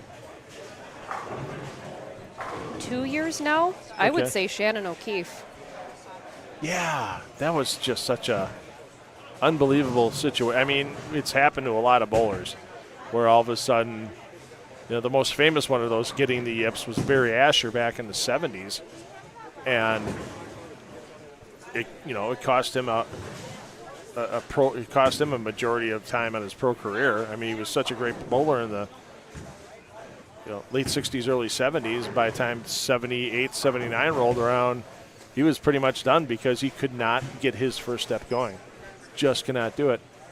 Gave up his PBA card. I remember seeing Barry Asher and Jeff Rickles and Todd Savoy's another one that stood out at the Team USA trials at the old Red Carpet South by the airport. 40 lanes, synthetic lanes, that type of thing, and they were just starting to use synthetic lanes more and more for international competitions. So they had 2 trials there, and I remember watching Barry Asher during match play because they had a qualifying round and then they had standard 16-player match play. And there were some times where Barry would literally take 45 seconds to get into that first step, and he'd be rocking, and he'd rock, and he'd rock, and he'd try to go, and he just couldn't do it. Yes. And he bowled. He didn't win the trials, but he made Team USA, and then he gave up his spot. He goes, because I know once I get into a situation, I don't want to hold the team back, kind of thing. So he's a little selfless with that, but it was just amazing watching him try to overcome that. I've seen on social media Shannon throwing a bowling ball here and there, nothing in competition, but you kind of hope somebody that has had that kind of career can overcome the mental block that you get trying to get into the approach. Somebody else had that a couple of years ago and got past it too. I think it was Diana Zavialova at a tournament. Yes. She started getting a case of the yips, but she got through it pretty quick. But yeah, I know a couple of players around Milwaukee that no longer bowl because they were getting that same kind of thing. If they can get up there and throw a ball. If they're out there having fun, that kind of thing. Not a big deal. They can get out there, league night, get out there, grab the ball off the rack. I don't know if any of you watching remember Danny Doherty, who passed away a few years back, unfortunately. His son Don bowls the same way we had Don on the Brew City Bowling Show when we were at Riviera Lanes. It just grab the ball, get up, and start and just go and fire. And that's Danny was kind of that way, and his son Don's that way, and I know a couple other players they could do that. If you got them in a tournament situation, they go nope, they would not bowl tournaments anymore because they just can't get that first step going. And it's instantaneous. The moment you start having that panic attack, yeah, it'll get you. Well, how about this game for Leo Voss right now? Looking to put up 279. Not too shabby. What's the sandwich of the day there, Mr. Pearson? Oh, no L. Okay. Extra T? Extra T? I like a little extra T on my BLT. I mean, it's a good quantity of tea on there. Well, there's nothing wrong with a lot of, yeah, you got to have the, yeah. He's getting that ball to come up very nicely. He's not really coming around the side of it much. He's really just easing it off the hand. No, but he's opening up his palm and his fingers, just like Petey, right at the bottom of the swing. Is that a head pin miss for Mr. Hoffman? May have been. See a couple of good games on 3 and 4. Few strings. Yeah. Some of the bowlers are starting to figure it out a bit. And it's always kind of tough to, the bowlers on 3 and 4 would have started on 11 and 12. I don't know I haven't looked long enough to see the letters in the bowler with them. So lefty, that's bowler E. That's Riley. Okay. Riley champion? Okay. So he's going to put up 240 something. 230. Okay, 230. Oh, he was on a spare attempt on the second ball, the 10th. Not too bad. All right, we're going to let the bowlers move here again. They're in the 10th frame. We're going to take another little audio intermission here. We'll keep chatting with Amber. If you get questions, drop them in the chat on YouTube and on Facebook. Drop them in the comments, and we will get to them as quickly as we can. So, yeah, comment in the chat by Cheryl. Yeah, we missed Storts too. It was nice being able to do a Bruce City Bowling Show episode at Riviera Lanes and kind of have a little reminiscing going on while we were there. There was no call out for Morningstar Golfers Club to get to the bar for a round of shots, unfortunately. Oh, that's too bad. Yeah, we had a good time while we were there though, and Don's got that place running pretty well. And I mean, it was great bowling there. My team kind of fell apart Thursday nights. You used to bowl on Thursday nights as well. There, you remember that league? Do you still bowl? Yeah. Well, no. I'm hoping to maybe get back this year. We'll see. But that's where I met you. Yeah, Thursday that's where nights. we ran into each other on Thursday nights. So yeah, and I unfortunately haven't thrown a ball since January 2020. I don't know if I will again, but I always had a good time. When we had 10 guys on our roster for a 5-man league, and there were some nights we couldn't get 4 guys towards the end, even before the pandemic. So, but yeah, there was always a good time to be had. Has Carrie rolled a ball since COVID? She is not bowled either. Oh, I missed that team. We had so much fun. Yeah, you guys had a good time, and yeah, it's just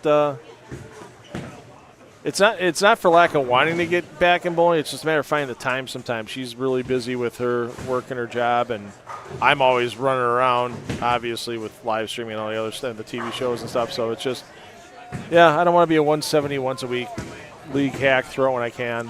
That's no fair. practice, that kind of thing. So, plus, I can still get to see all the same people I used to run into all the time when I'm doing this stuff. So that works for me right now, too. So, all right, Game 2, almost done. Game 3 coming up next. She's Amber Gehrke. I'm $2 Phil, and we're at Country Lanes for Week 3 of the American Place Casino Summer Sweeper Series. Remember, once again, everybody skips a pair of lands in the second. 9 and 10 will go to 1 and 2. 11 and 12 will go to 3 and 4.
tie you by 3. You got it right where I want you.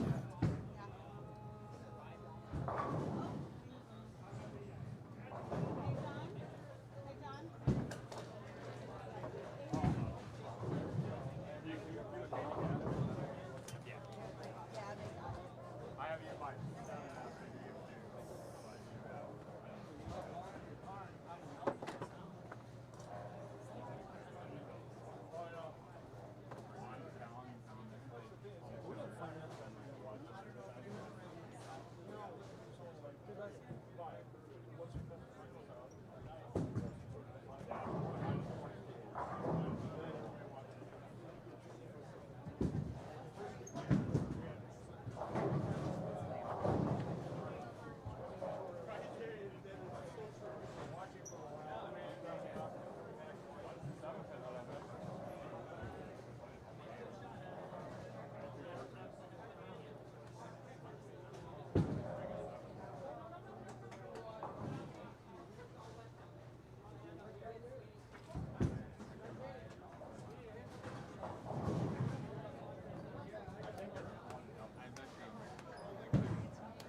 I got nothing else better.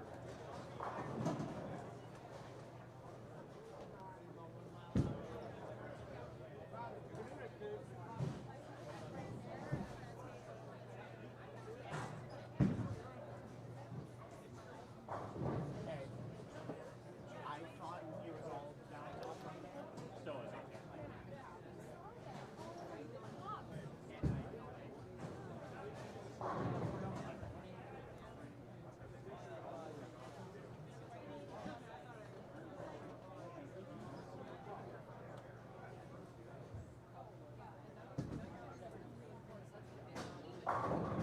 I'm in zero mercy now.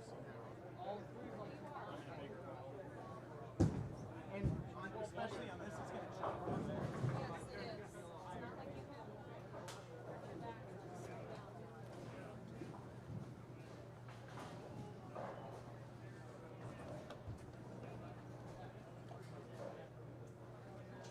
I knew that was coming as well. I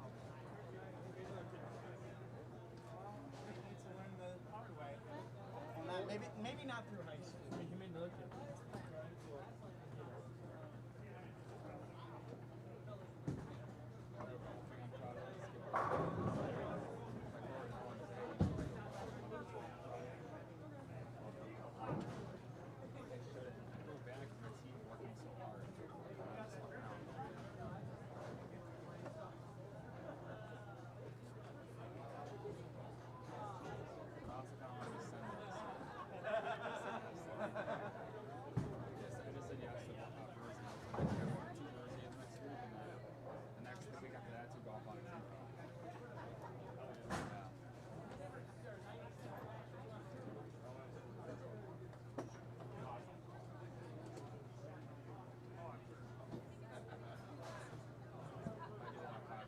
Kevin, D lane 9, please.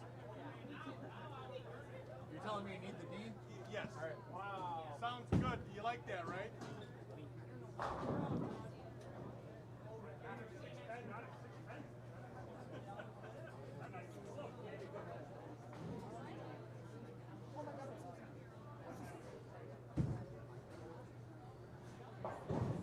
I hope somebody on the live stream heard that.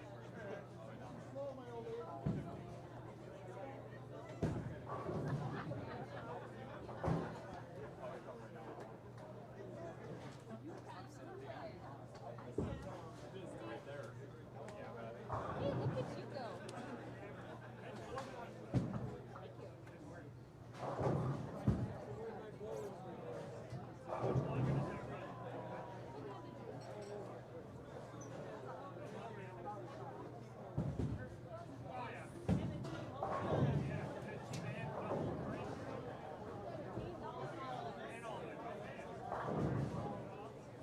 Started not, those champions didn't want to kick out in singles.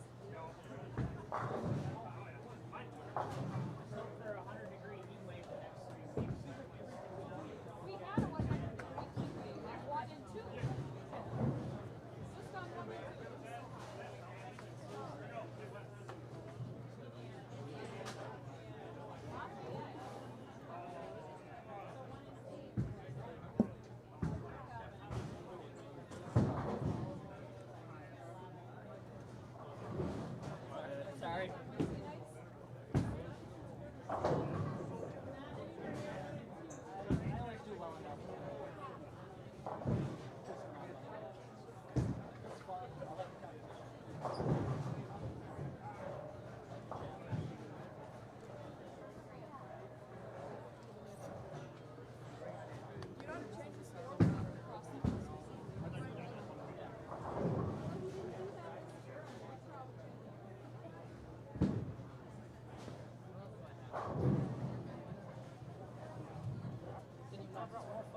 All right. Everybody's moved. We're on to game number 3. I know we've been kind of hanging around 9 and 10 most of the night, but hey, it helps everybody get a chance to get in the main feed. So these are the players that started on 1 through 4. So your scoreboards on lane 9, in no particular order. Kellen Baldowitz, Jude Anderson, Sam Medina, Couchy, Billy Feldy. Lane 10, last week's champion Todd Druliard, Adam Tates, Lori Exner, Mitch Zyer.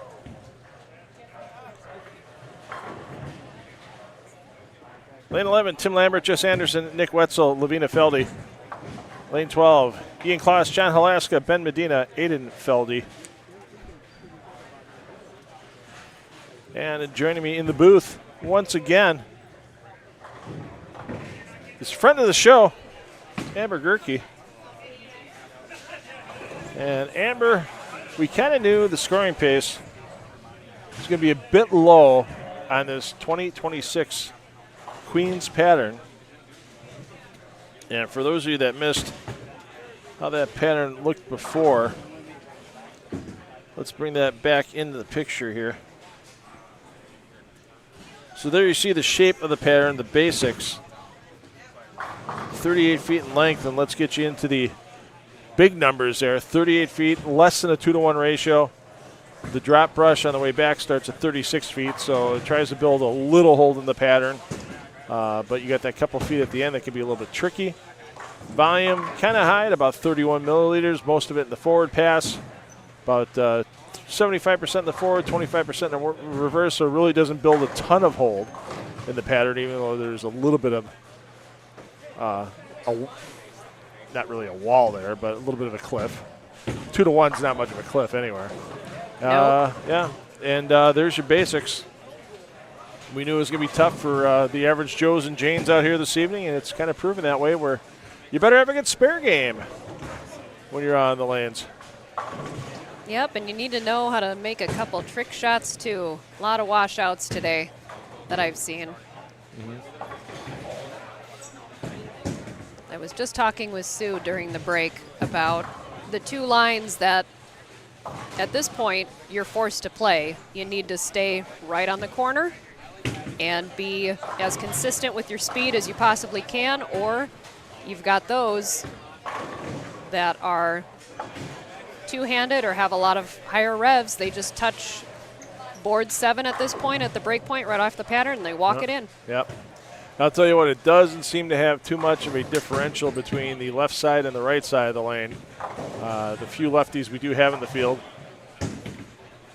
I don't see him going deep. We have a Rob Kinney. Did he miss the 5-pin? Is that where the hands went up? Oh, we may have missed it. I see an open frame on the board. Missed it. I did see he had a double going into his 10th frame last game, though. Okay. Well, if you did miss it, I apologize to everyone in our viewership land. I would love to watch Rob Kinney pull out a credit card and pay for a bunch of drinks. But A couple. we didn't see it in person. We only saw the aftermath. I saw hands suddenly shoot up, and I saw the sweep starting to go back. So we didn't see the actual event, unfortunately. No, it could have been him, though. Very well could have been him. So are you a bowler that normally bowls an event here and there during the summer to stay a little bit sharp, or are you one that goes out and practices during the summer as well to really make sure that you are staying sharp? I like to bowl a couple events if I can. I have not bowled a league in the summer for a few years now, and that feels odd to me. I really would like to get back into it. But we have so much travel planned, and got to enjoy this weather while you can. Oh, exactly. There's a few events that run during the summer. Obviously, we mentioned here it's going to be on Friday nights, the Baker's Dozen 3-person Baker team tournament. Kevin will be talking a lot more about that next week. And actually, if you want a preview of the lane pattern that'll be in play for that tournament, it will be the pattern that's down next Wednesday night. So I'm thinking it wouldn't surprise me. It's a modified house pattern. It's probably a 5 or 6-to-1. It's not going to be as tough as this pattern you see here, but it will be playable, and you can see what you'll hit on those Friday nights if you do decide to bowl the Baker's Dozen 3-person Baker tournament. So that getting ready to start first Friday in June. And there's several other events as well, as Lori Exner gives us the safe sign on the way back. I'm old enough to remember when she was Lori Grisanti. So I'm old enough to remember when Lori used to work at Bolero while we bowled Thursday nights as her part-time gig. She worked for M&I Bank, and she was doing this. She wasn't in the same department I was in, but for a while there, yeah, we both worked at M&I Bank. She was in data services, and then she worked part-time at Bolero to make a few extra bucks for tournaments. You do need a part-time job to make money to bowl those extra events, that's for sure. I have not been following Mitch tonight. He bowled really well last week, making it to the final match. Yep. That's a open frame. That's a double gutter there, unfortunately, for Mr. Ortlieb. So something tells me we might not see Mitch back in the advancers round this evening, that round of 18. So you've got nationals coming up. Yes. And then pretty much an occasional event here and there for the rest of the summer, and then start back with the league play in the fall. I assume that Wednesday nights at Classic Falls is still on your agenda as a singles league.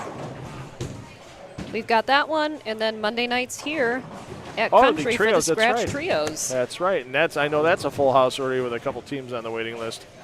Yeah, but we lost our third bowler. Randy Keller decided he wanted to move down to Arizona. And we are in the search for a third. I'll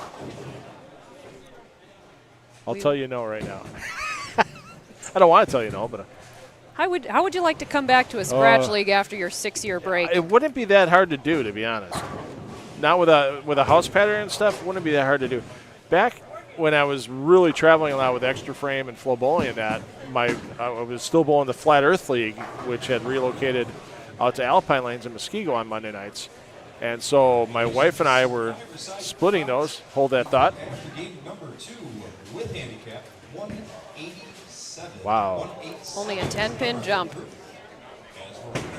That's a little surprising to me. It may be sub 600 hearing those eliminator cuts. It may be sub 600 for the cut tonight. I'm surprised. Anyways, continue. So anyhow, and so trying to bowl on, and everything in that league was 2-to-1 or less for ratios. It was kind of like these Queens patterns were, and trying to bowl that after not bowling for a few weeks, and I don't know how I managed to average 190 in that league the last year I was in it in 2018, 2019. I don't know how I did it, but I did it. And they change patterns every 3 weeks. So my wife and I split the spot, and yeah, it was rough. The spare game really came into play a lot of those nights. So on a pattern like that, yeah, that would be a tough comeback. On a house shot, I don't think. I mean, I've seen stories on social media where guys have taken 15, 20 years off of bowling, come back, they're bowling on house patterns, and they shoot 780 and 300 their first night back. I mean, it's just when you got the right ball in your hand and the right look, and you got the feel for a night, it's gonna happen. I mean, when you got room. I mean, you've bowled Milwaukee area now for quite a few years. Obviously, you said in your travels you've been living in Minnesota and Colorado with employment and such. And I think the house patterns here in Milwaukee are tougher than house patterns you see in other areas of the country. I would agree with that. They actually believe in putting a little oil on the outside part of the lane here in Milwaukee. Whether or not that's still from the days of headquarters being here and having them actually come in and check your lanes once in a while to make sure the 3-unit rule was in play. Uh-huh. Yep, that hasn't been since, when did they move down there? 2008, 2009? 7 or 8, 7, 8, 9. I think 2009. I think you're right. I think it was 2009 was the final move. So. Long. Yeah, because when I coached Whitewater, they were still here in 08 because I had to drop off their nationals payment because they made ITC nationals, so I had to drop off their sectionals.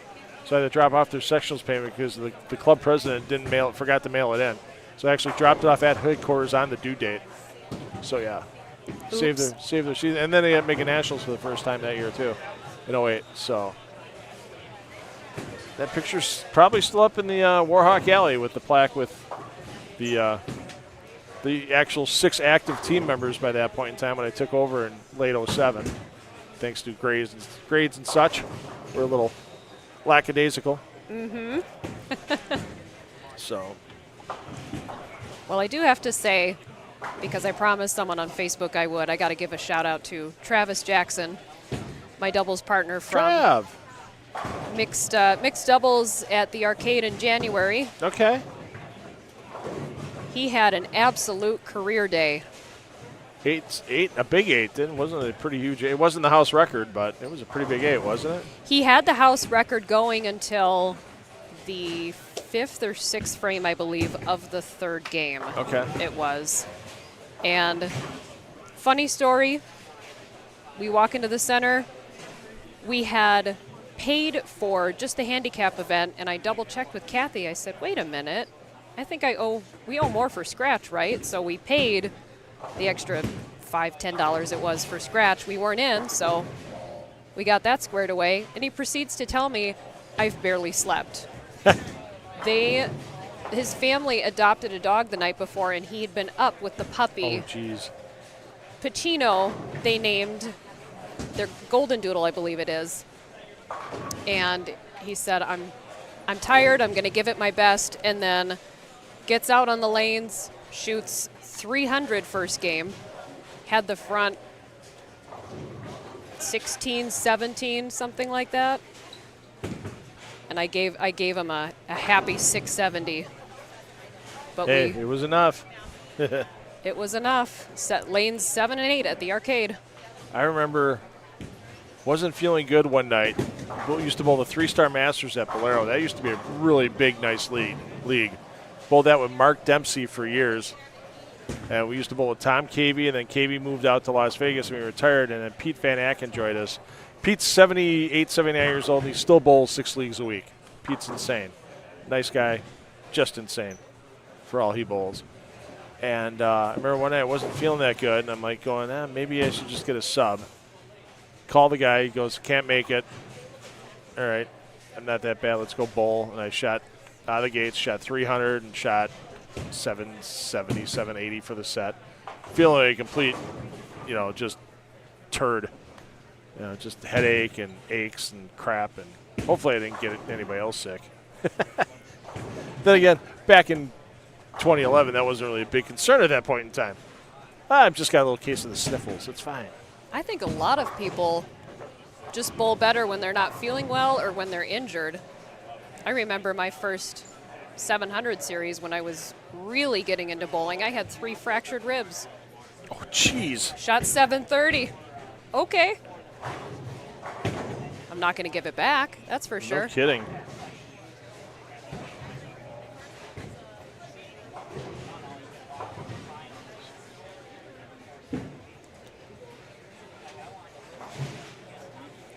Round 2 of the PWBA Rochester Open is complete. Of your 16 advancers, how many of them were not born in the U.S.? You had to say I would say 10. 8. 8. 8 and 8. There is so much talent out there coming from all across the world. Oh, yeah. I love it. It's fantastic to see. And when it's funny when you get some of the, and really for a lot of, especially the South Asian and Southeast Asian players, they really use it as a tune-up for international competition because a lot of those players from like Malaysia, their national teams are government subsidized, so they're making money bowling while they're out here doing, and winning events and that type of thing, and they're still getting a check from the government, and they get a little bonus and they win, that type of thing. So, it's a little different for a lot of the international players. I mean, when you've got the guarantee of something back home, it's a little easier to get out, like for New Hoi Fen, and to relax. And hey, I know if I win, I'll make even more. And it just is a different outlook for those players, whether they want to admit that fact or not. Well, they don't have to worry about bills if they've been paid for, room and board. I remember in Lubbock, Texas, back in 2016. It was the first time I met a lot of guys from Malaysia. The whole Malaysian men's team came over, and back then during the summer they had the extra frame swing. So they were still title events, but they were shorter format. They were like 8 games of qualifying. You were done in 2 days. It was basically a super. Sometimes they call them super regionals still nowadays, but back then they actually offered tour titles for them, and to try to bump up participation and such. And yeah, I remember meeting the guy. They were in our same hotel that we were in, and they all sat around. They moved tables again. They all sat around the table at breakfast and were exchange. They must have been exchanging ideas about what they saw in the lanes the night before or whatever. And yeah, it was pretty neat to meet him for the first time. Rafiki Ismail is just one of the nicest human beings I've ever met. And I've seen him work with. He was working with youth players after the Pro-Am. So in Lubbock, Texas, here he is. He doesn't have to do that. These people are never going to see him again. And the kids stuck around after the Pro-Am, and he was working with them. It was so cool. It was Parker Bone-esque, I guess you could say. Parker Bone-esque. Good ambassadors for the sport. This is the future. You need to stick around with these people and yeah, let them know they can do it just like them. You got anybody with a big string down the low end there, Amber? You're a little closer to see what we might have going. I know it's a little, they're just probably getting the 4th or 5th frame down there. I saw bowler E on lane 2. I can't tell from this point. Oh, because it's got the, it looks like an open spare, or open 3-bagger spare. 3-bagger there, a couple of 3-baggers on 3 and 4. Okay. So hopefully they continue on, because I see a lot of these streaks end in opens. Yeah. No Leo Vosk-esque games this game here, and game 3 to this point. So, what is one bowling center you've yet to bowl in that you would like to go and bowl a tournament in? Anywhere in the world. Anywhere in the world. Anywhere in the world. I would have to say, honestly, any home centers where the professionals live. There'd be a couple down in Florida with Walter Ray, Norm Duke, and now Liz Johnson's down in Florida. Liz does a lot of bowling at Boardwalk Bowl down there. There's Oviedo Bowling Center, too. She does a lot of practice there in the Orlando area. I was down there doing once again, name drop. Pardon me, I might pick it up. Sean Rash and Joe Pogrips, I did a live streaming for an event for them just after New Year's at Broadway Bowl, and there was a tournament. And New Year's Day, we got down there New Year's Eve, and we had a couple of days of free time before we had to set up for this thing. And New Year's Day, big tournament at Boardwalk Bowl, 80-lane center, and 48 on one side, 32 on the other. And the 48-lane side was full, 3 on a lane with tournament bowlers. And Liz Johnson was there, and David O'Sullivan, and a lot, Nate Garcia, Elise Bolton. I mean, a lot of bowlers from Florida were at this New Year's Day event. So that was fun to see them in a little different environment down there. Yeah, there's really not a lot of big centers that still exist anymore that had so many of the stops on the professional tour. Obviously there's a couple, but those are the ones I'd love to go to. Were some of the major championships back in the 70s and the 80s that they had. Oh, yeah. I mean, the Showboat was in Vegas. I mean, that was just unreal. 70 lanes in the main bay, and then you walk through a door, and then there's 36 lanes after you walk through the door, just continuing on from the original 70 they had. I think 59 and 60 was a championship pair there, if I remember correctly. They used it for a lot of the TV shows at the Showboat. Yeah, you think about it, it's really the only bowling center in Vegas that's closed over the last bunch of years. They keep opening centers. I know Durango, the new casino by Station Casinos down the southwest side of Vegas, they're putting in a 16-lane kind of boutique-y string pin setup. But there's 124 lanes at South Point between the 60 and the bowling plaza and the 64 in the bowling center. So there's, plenty of room for any event. There's 72 at Red Rocks Casino. There's 64 at Santa Fe on the north side of town. Gold Coast is, I'm not sure if Gold Coast is still 72. I think it is because, they had all the Queens matches at the same time. Yep, they did. I know the Orleans lost some lanes. I think they're down to 60. They used to be 72. Samstown's been 56 forever. And that's where the Super Senior Classic's starting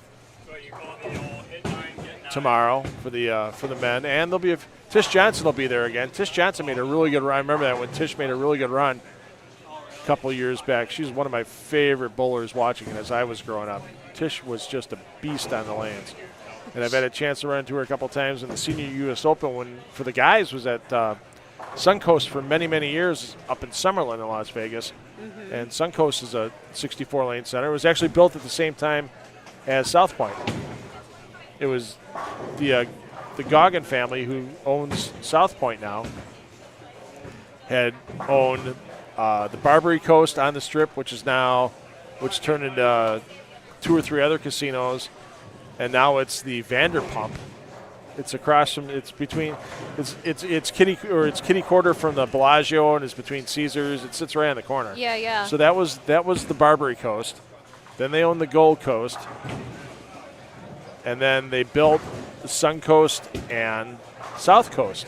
And my father-in-law, I got reminded. My father-in-law still has an original South Coast sweatshirt when it was South Coast for about 18 months after it opened. And then the Goggin family merged with Boyd Gaming. And so Boyd took everything over, and then after about 6 months, the Goggin family wanted out. And so they bought themselves out, and they took South Coast again, and that's when they renamed it South Point. So if you walk into the Sun Coast, it's a smaller version of South Point, but a lot of the basics are there with the theater and the 64 lanes of bowling and how you get to those parts of the of the building. So Big wide area. You walk to one corner. Here's the poker room. You walk to the other corner. Here's a steakhouse. And I mean, you look at Milwaukee for years, decades, bowling capital of the world. Absolutely, absolutely, bowling capital of the world, bowling capital of the world. Now you gotta say it's Las Vegas. You could put in a close second place maybe for DFW, for Dallas Fort Worth, because there's still a lot of larger centers there that even don't have lanes owned by Lucky Strike / Bolero / whatever they're going to name themselves in another 12 months. because it will be different. Yeah.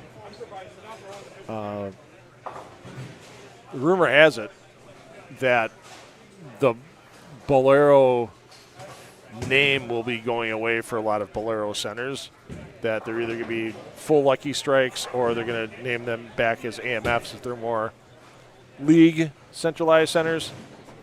So we'll see how that goes, because then I'm sure they'd still call it AMF Bolero. I mean, you can't change Bolero in Wauwatosa. That's the original. The only other Bolero I know of there's one in Missouri that's been around, once again, for decades. It's a 16 or 24 lane center in Missouri somewhere that actually hosts a PBA regional every year. And then there used to be a Bolero in New Jersey, but I think that's gone because there was I was at an event, a PBA thing out there, and I was at the hotel, and there was a Bolero Brewing Company, but it's not the Bolero. It's not spelled like Bolero in Wauwatosa is, but it was Bolero. Bowlaero, Bolero. Yep. So, but Rob Kenny's going to the bag. What did he pull out? An axe. Looks like an axe. Or yeah. He's just shaking his head. I think he's kind of done for the night. It's tough. Hey, Father Time's undefeated. You get injuries and stuff like that. Some of us have been lucky to never really have a major injury on the lanes, but we've all seen people that go through it and fight their way back. And so let's see. Couple strings starting again here on 1 and 2. It looks like. Let's go back down here then. Let's watch a few players down on 1 and 2 as we round out our third game.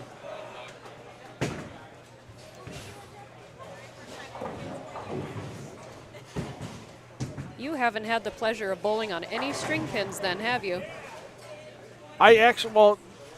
Throwing a house ball, yes. I don't count that as bowling. But when I'll pick up the name after again. I've gone out and streamed at Parker Bowen's scholarship tournament. This will be the fifth year I'll be streaming out in September. And Parker, it's in a 32, what used to be a 32-lane bowling center. And they took the first 6 lanes. There's a wall that goes down where lane 6 used to be. And the first 5 lanes is now called Rev Rates. Parker and his partner, Tom Russo, Matt Russo's father from the PBA Tour, they leased that space from the owners of Howell Lanes. And then they use it for a training center, or they can use it, I mean, it's used for private parties as well. People can rent out the lanes. But those 5 lanes they have there, the rest of the bowling center is old AMF 8230s where you can still see the pins fall in the pin cups. Yes. As they load up for the next rack. So the Howell Lanes has been around for a while. It's in very good shape. The ownership there, Charlie and his wife, are really good at maintaining everything. Like, we got there last year, and they had just slapped a new coat of paint on everything inside, and it looked really bright and everything. So it's not like it's not well maintained. It really is. But the old 8230s, Parker put in Brunswick GS, the new generation GSX pin setters for the first 4 lanes. In the 5th lane, he put in the first version of their Boost string pins. Okay. And I asked him, I go, interesting choice. He goes, well, you never know. He goes, sometimes in the future, if I get a bowl tournament and it's going to be on string pins, I want to know how they fall. So that's why we did this lane, and we were one of the first installations for Brunswick. It's not a sanctionable. It's like AMF's first generation of string pin setters. They're not sanctionable. You can change some parts in it and make it where the strings go long enough then, and you don't get the 2/810s that get made by bouncing a 2-pin into the left gutter and it takes the 10, or into the right gutter and it takes the 10 out because of the string. Right, or the late buckets that decide to fall, and who knows if you're going to get a 7 count or a 9 count. Right. So, so that was one of the first times, and I grabbed the house ball and threw a few, because with the GSX pin setters and the Brunswick scoring, you can actually set it where if you just want to practice spares for a while, set up any combination you want. So I'm like, okay, well, let's set up a 5-10 and see what I can do to try to make it. And like 4 shots in, I made it. Just because using, first shot I threw with the polyester was a 5-10. I'm like, let's shoot this a few more times. And I wasn't a fan then. I've seen enough of it now covering PBA regionals, because in 24 they weren't PBA certified yet. Right. USB-C certified. So there were some test regionals, one of those being at EJ Tackett's place and Zach Tackett's place, Easy Bowl down in Indiana outside of Fort Wayne, and the other one was at Foxview. And after those 2 events and hearing what the pros had to say about it, I became a fan, because all the pros said, you need to throw it better to carry on these pins. You do. You need to know your angles better. You're not going to get them. There's ways you can get the messengers on them, but if centers are doing that, it's not exactly 100% legal. If somebody were to come in and check it, I've seen experiments where it's been done, and I won't say how it's done, but yeah, all of a sudden they did a couple adjustments. All of a sudden, oh shit, look at that! EJ Tackett just carried a messenger on string pins.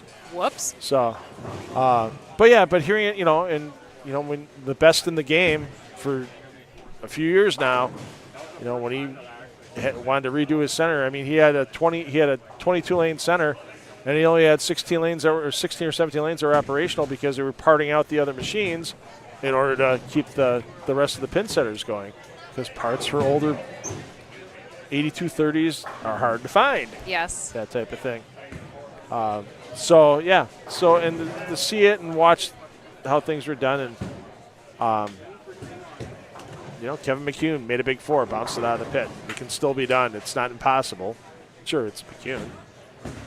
But even watching the string pins up at Sussex Bowl now, I think the pins at Sussex Bowl, for some reason, it seems to carry just a hair better there. I don't know if it's just the bowlers that are there or whatever, that kind of thing. But I see a few more iron scores popping out of Sussex than I do at Fox. You still see enough of them at Fox, but yeah, I have no problem with anybody bowling on string pins, and honestly, for some competitions, I don't mind watching those PBA regionals.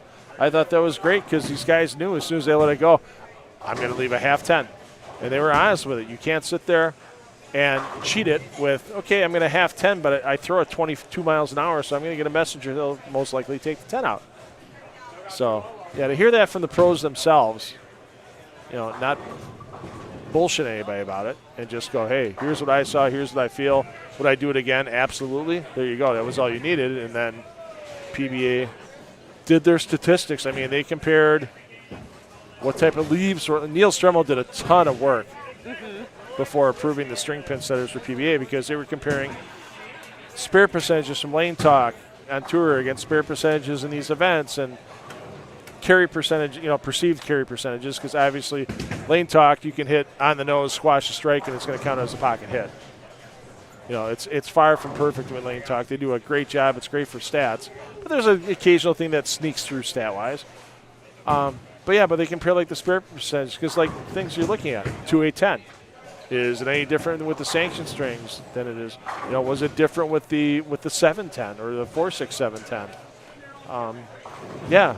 Buckets, as you mentioned before, a bucket was a big thing to address too, and it really wasn't that different. So and then they gave the approval, and then 2025 it was the RPI again at EJ's place for the Central Region, and it sold out. So it goes to tell you everything you need to know right there, whether high-level bowlers will accept it or not.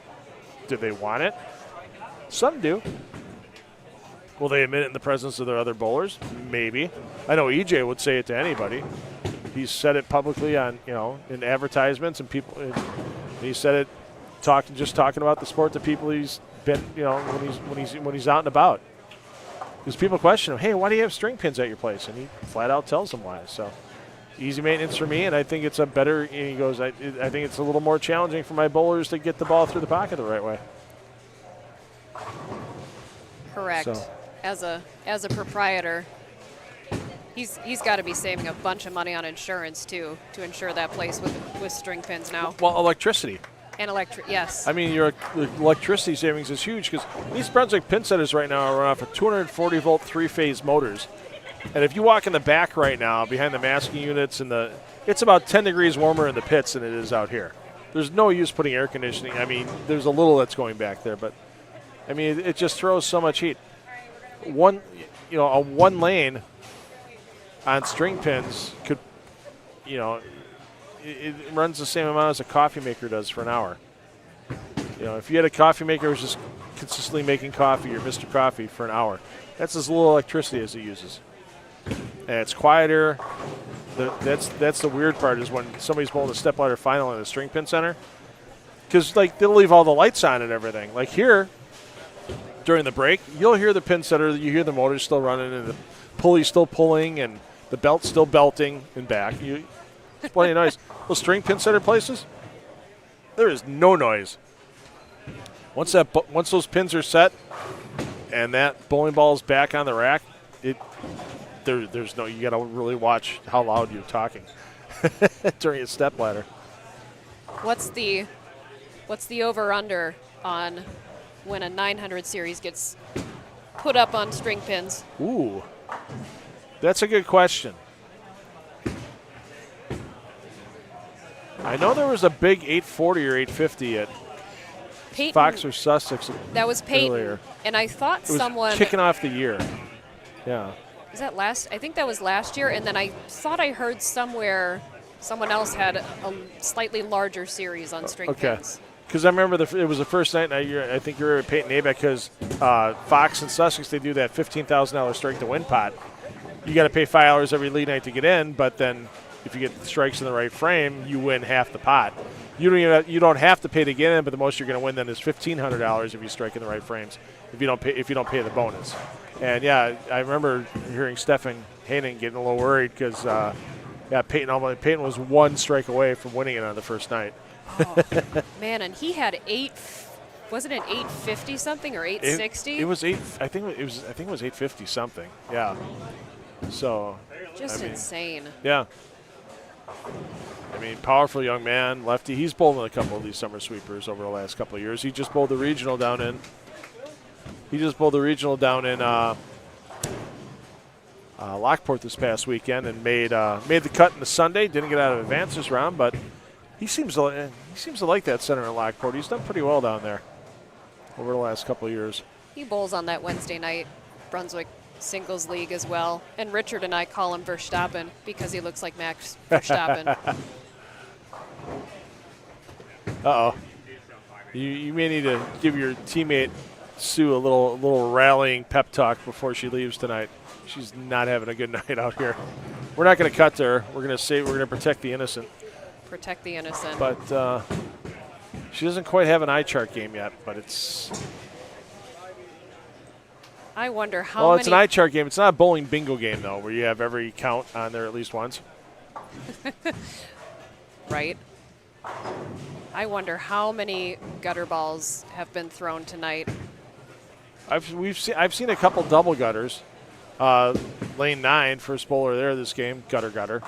So, once again, it's, league patterns here in Milwaukee, we said. It's not bone dry like you go to some places and the ball just, as soon as it gets to 10th board, finds friction and starts trying to make its way back to the left or right. But, yeah, when you have as much oil across the lane with this pattern as flat as the miss area is, yeah, you can find the gutter pretty quick. You certainly can. On a 1.85 to 1 ratio. Yeah. That room runs out very quickly. See a 247 here on 11 and 12. So that would have been, let's see. 222 on lane 1 also. It's not John Halaska because Halaska's stepping up. So it may have been his bowlers are, it could be Ian Kloss, Ben Medina. I don't think it's Aiden's bowling anchor, so maybe an Ian Kloss. That could very well be Ian.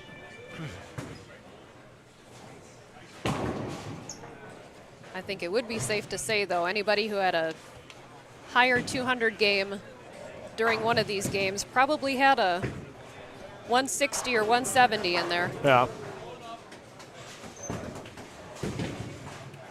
I know Steve Bulanda had 214 his first game and then a 180.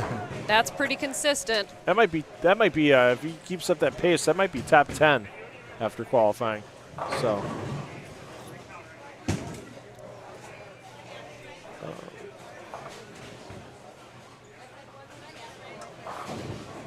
I think it's good to get out there and find something that humbles you once in a while.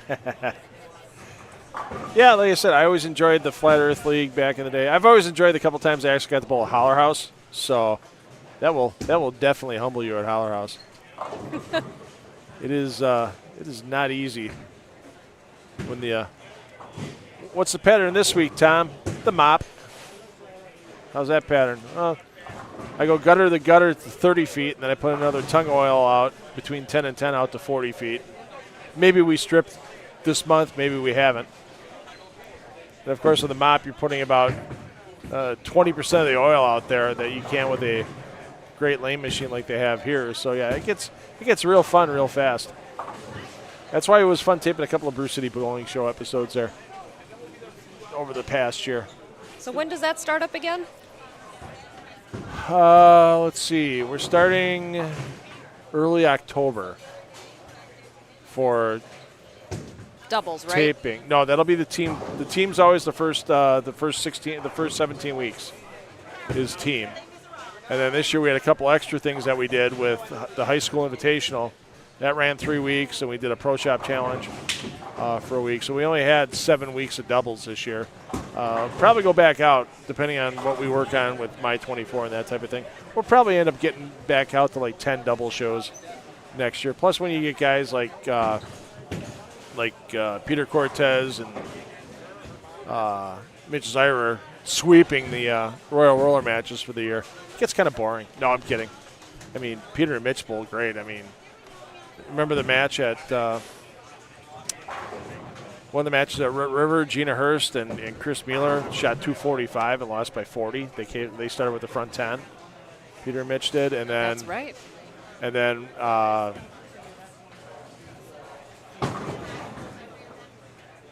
second to last week of the season, Nick Rosenditch and Dean Filtz took on Peter and Mitch in the match, and Peter had a late open, so Mitch had to get up and double in the 10th to lock it up before Nick could get up and do it. and yeah, Mitch doubled, and they won. That was week 6, and then they won week 7. So when we come back for the doubles, Peter and Mitch will be our reigning Royal Roller winners. So, but yeah, we got. We'll start in October for that. We're starting August 15th with a new youth series called Wisconsin League Bowling League: The Next Generation. So we're putting more information about that out here on the $2 Phil and 10 Productions page. We'll have more on Friday. That's going to be fun because that's kind of a rip-off of the old PBA Elite League before they started this Battle of the Brand stuff. That I get it. I'm not a fan of it, but I get it. Right. And so bowlers, well, we're going to form 6 teams, youth bowlers, mixed rosters. Everybody has to have 3 boys and 2 girls in the lineup every game, and one of the bowlers also has to be a U15 player. So we'll get a nice mix of individuals on there, and then they'll bowl all their matches on TV. We're going to bowl that fun Fast 5 format where it's just the 6th to 10th frames like we did in the high school invitational. They get a point for a Fast 5 game. They'll bowl 2 games on each match, obviously, flip-flopping on the pair. So the most points they can win in the match is 3 points, 1 for each Fast 5 game, 1 for total pins. And then once we get to through the first 5 weeks of round-robin play, week 6 is going to be best of 7, Fast 5 match. And then winning team will get 1-year memberships to the PBA Junior program along with their H5G jersey, and they'll also get a free $200 entry into the PBA Midwest or PBA Junior Midwest Regional in Lockport at the end of August. So lots of goodies. Plus, we're working on more sponsor that. So we'll have that from mid-August to mid-September, towards 6 weeks. Gets us towards the end of September. Then we have the roll-off for here that we'll have for the American Place Casino Summer Sweeper Series. That'll be the kickoff episode for the Brew City Bowling Show. Obviously, with the casino being our sponsor on both series. And then, mid-October will probably be, beginning the mid-October will be the start for the team part. And when we get the doubles part, that'll probably start again in late February, early March. Are there any new centers hosting this year? There's centers that are asking, but I haven't had any old centers drop yet. So for some reason, they like us when we're here and they like being on TV. So I'd love to be able to expand the schedule, but I've got, there's so much stuff going on. There might be some other things in the works, but it's just way too early to try to get going and talk about it. So, well, Amber, thanks for sitting in the booth with me. We're at the end of qualifying. You are now released from your obligations. As I'm going to order something to eat really quick, to be honest. And we're going to have that break. They got to calculate all the scores. Kevin will be back in the booth. We're on to 18. And thank you so much. I appreciate everything you've done tonight. Well, thank you so much again for inviting me. Absolutely. Who knows? You might end up being the first 3-time visitor in the booth. I will talk bowling anytime, anywhere. So she's Amber, I'm Phil, and round 18 coming up next here from Country Lanes.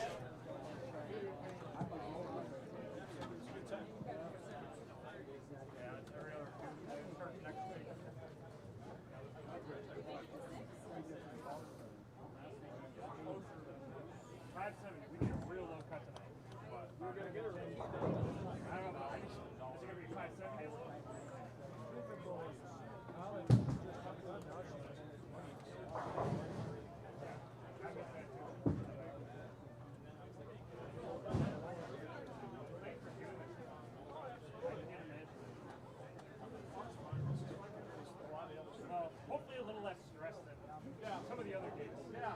But thanks for doing it. You were going to do something exactly last year.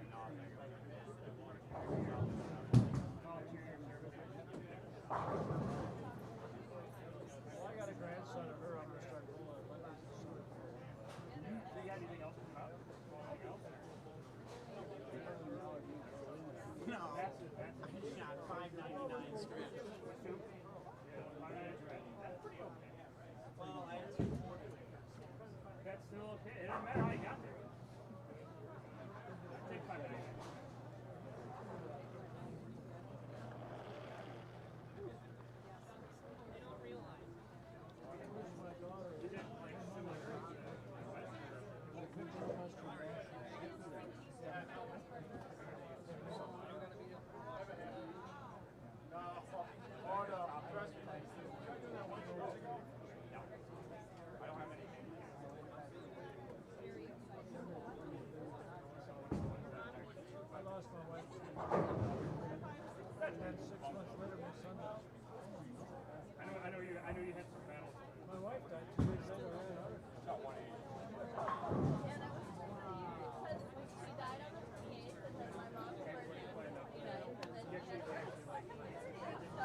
Probably not.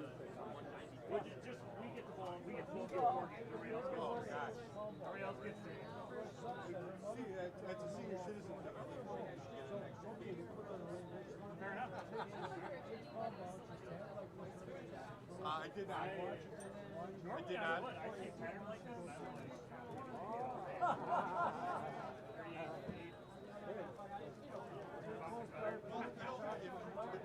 Normally do not. Close. If you want to chip, and that's where I was just like, oh my god, it's a 4-3-4 miss right. Oh my god, it's almost in the gutter. And then a 4-4 miss left. Where? At ABP, you'd be ready to go. You go and All set. And I think good shots. This week. It took me all the 8th grade to see I found it. Yeah. I found it. I show you a picture of it. I had a 3-bagger going into the 10th, and then I ripped the rack 7 because they're like fucking up. I missed it. That's right. I could have had 190 if I had made it.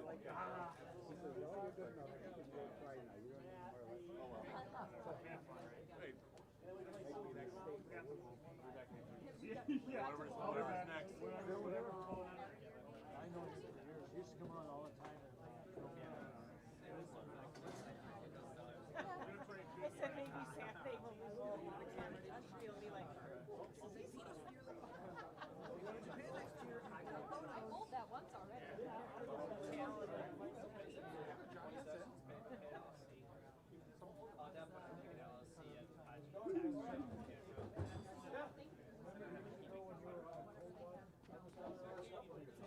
You finished with a big one, John? Now there's 5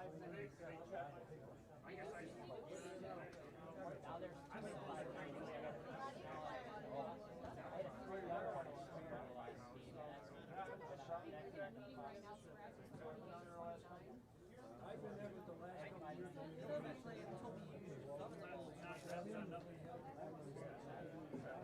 I'm not up to that long.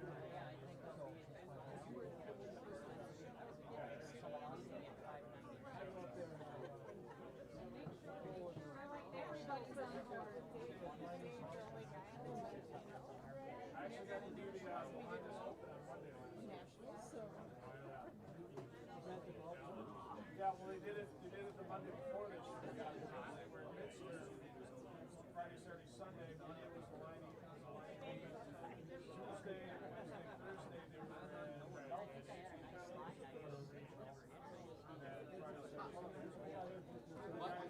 Tuesday, Wednesday, Thursday, they were all right, years ago, I used to get a golf cart. That's pretty okay. Plus they instituted Alaska I'm not holding my breath. so you get your age at I told my sister I should be grandfathered into the fight. That's all I need to do this time around. Hey, no daughter, you say hi, you know, that's like you don't know me.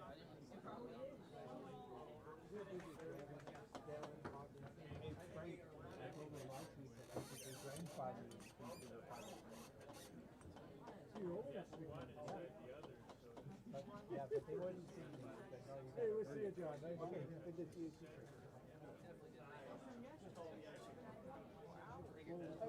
All right, bowlers, results from our 3 qualifying games here. I'm going to do things. Usually I announce these right side cut first. However, I am going to announce the cut number first because we are going to have a 1-ball roll-off because we've got a tie at the 18th place. That cut number making it through to 589. 589 is on the cut.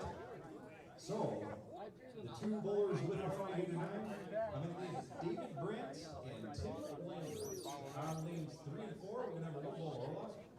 David, you have the higher game of qualifying, so you get to choose which lane you would like to start on, and if you would like to go first or second.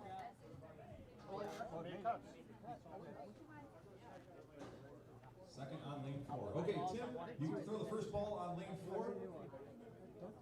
Okay, getting all taped up when you guys are ready to go. So it's going to go Tim, throw one ball, see what the count is. We'll reset to the full rack.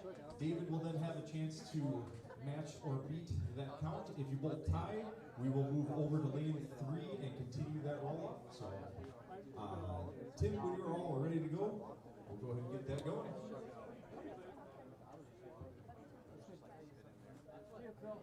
Take care, we'll see you down the road.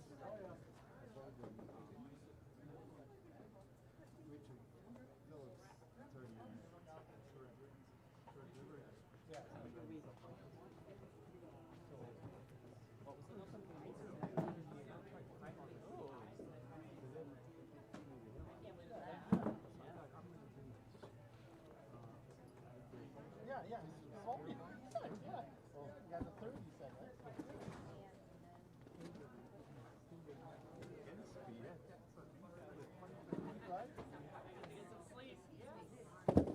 Take care, Scooter. Take care. Let's continue.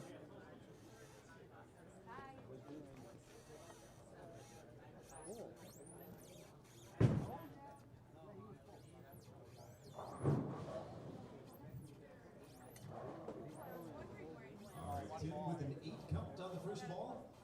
David, when you step up, go ahead and hit that white reset button so it sets a full rack for you.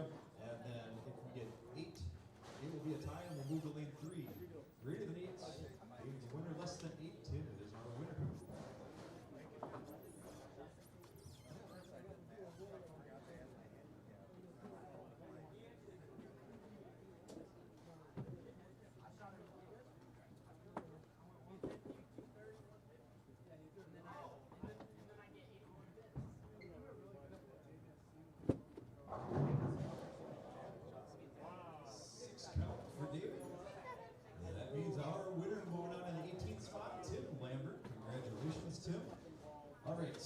Before we do the top 18 announcements here, we'll do the Survivor Side Pot real quick. Coming in 9th place today in the Survivor Side Pots, $10 going into the smart account for you, Jack Dyson. Yeah. 8th place, Survivor Side Pot 178 in the last game, $15 winner, Scott Pergandi. 7th place finisher tonight, 185 in the last game, $20 winner, also going to the smart account for Kellen Baldowitz.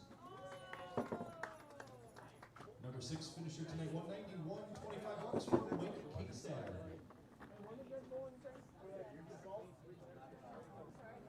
5th place, $35 for 192 in the last game, Scott Wilterding. 4th place finisher, 222 in the last game, taking home $45. Leo Voss. Bye. 3rd place finisher, $60 winner was 227. Congratulations, Leighton Barlow.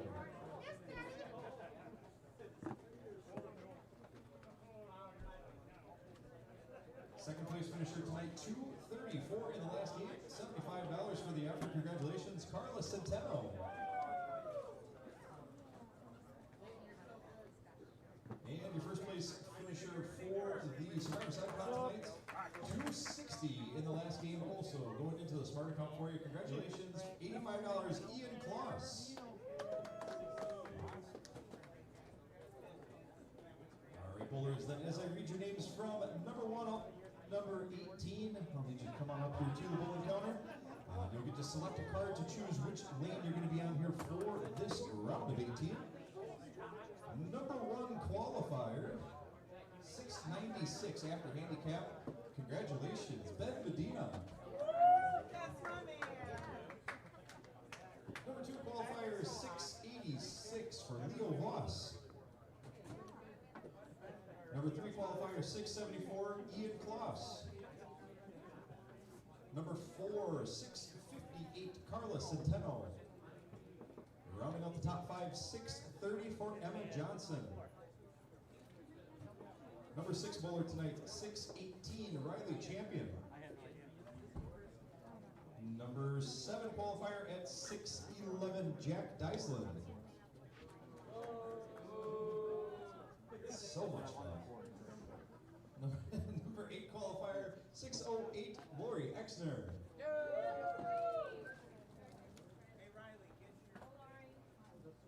Number 9 qualifier tonight, 607, Kellen Baldowitz. Rounding out the top 10, 605, D'Artagnan Sellers. Number 11 bowler tonight, 600 on the nose for Mike Kingstad. Number 12 bowler, 599, Jim Ellenberger. For the 13th spot, we hit a tie at 597, and that tie goes to Steve the Hammer Bolanda. This is interesting. We had a tie at 597. Both guys have a nickname, I'd like to say. That's fun. Tied at number 13 as well, 597, John Stud Halaska. He's got the jacket to prove it. It says Stud. Ask him. Oh, that'll teach you. Number 15 qualifier tonight, 593, Scott Wiltermeer. Let's see, yeah, that was 15. 16 qualifier, we had a tie once again at 591. That tie break goes to Leighton Barlow. Number 17 qualifier, also 591, Steve Bequest. And once again, here are the number 18 spot, winner of the one ball roll off, 589, making it through, Tim Lambert.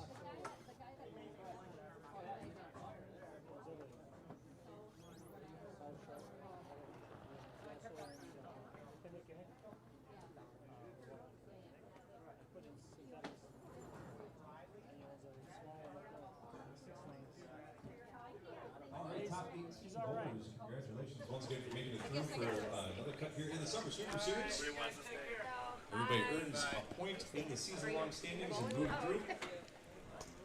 Once all 3 bowlers who have been assigned to your pair are, and everybody go, you can go ahead and push the blue check marks on each screen, and then next, and then play your 3 minutes of practice going here for the round of 18.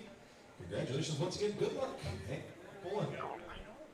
All right, there you go. Announcements of Kevin Meyer for your top 18. Low cut, even lower than we anticipated. 587 with handicap tonight on this tough USBC Queens pattern. 3 minutes of practice. Firing up for the bowlers right now on their starting pairs. We'll give you the run through on the field, and we'll see which bowlers are going to make their way to the top 9 after this round is complete. Remember, all scores drop from qualifying, and it's just this game that matters.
All right. Less than half a minute of practice left. Cheryl Hungeman, your husband's heading home, unfortunately for himself tonight. He's on his way.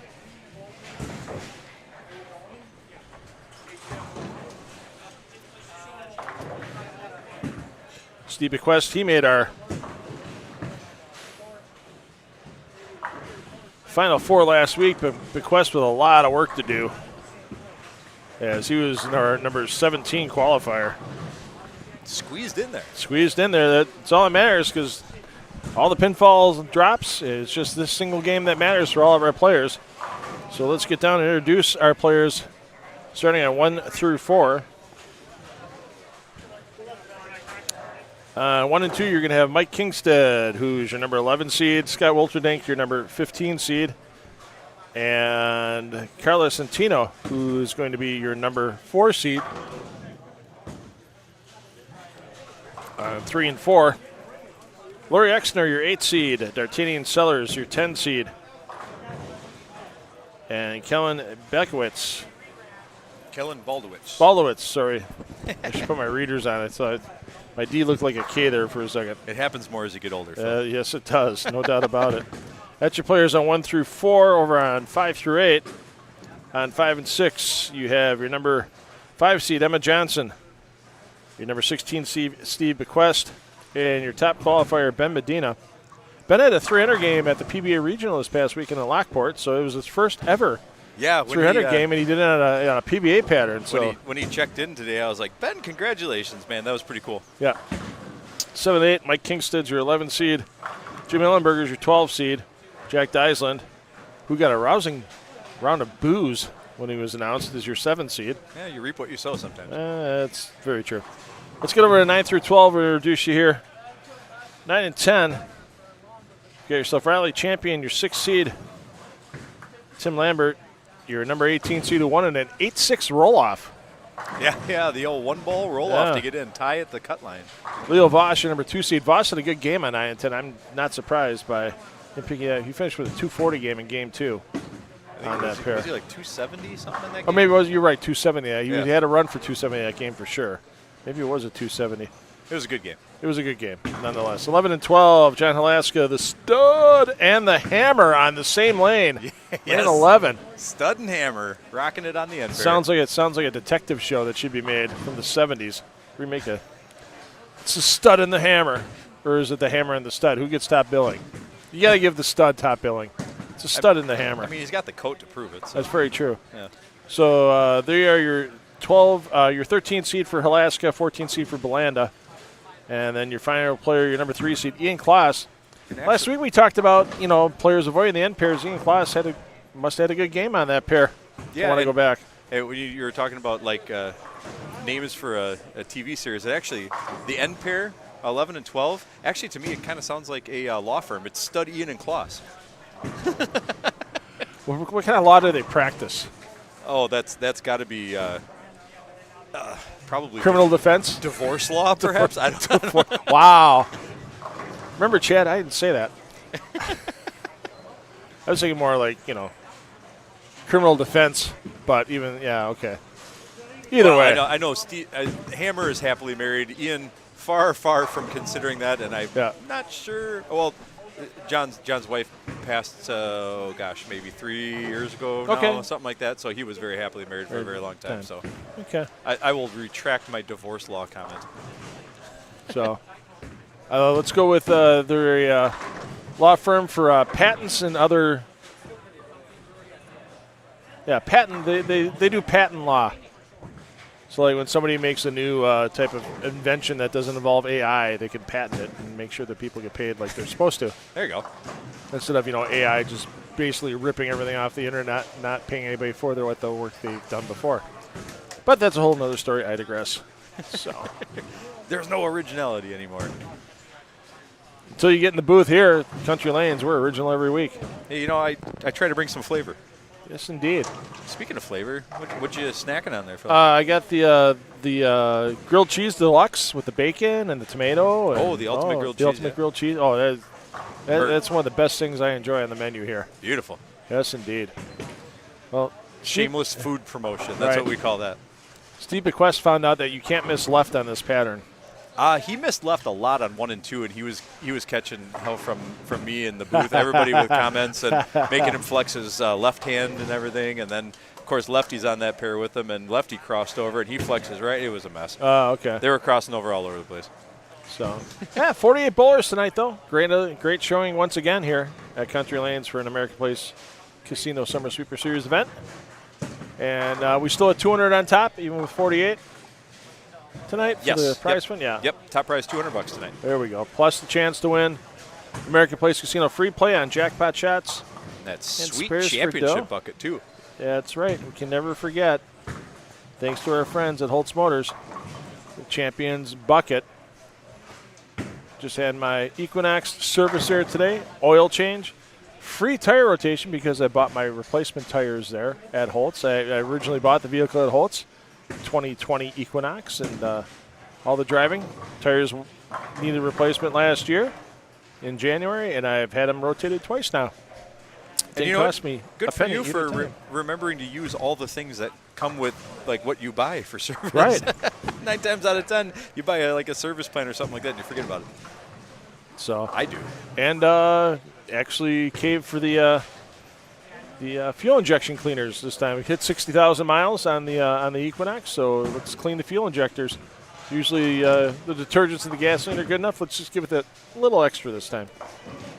A little extra boom shakalaka. A little extra boom.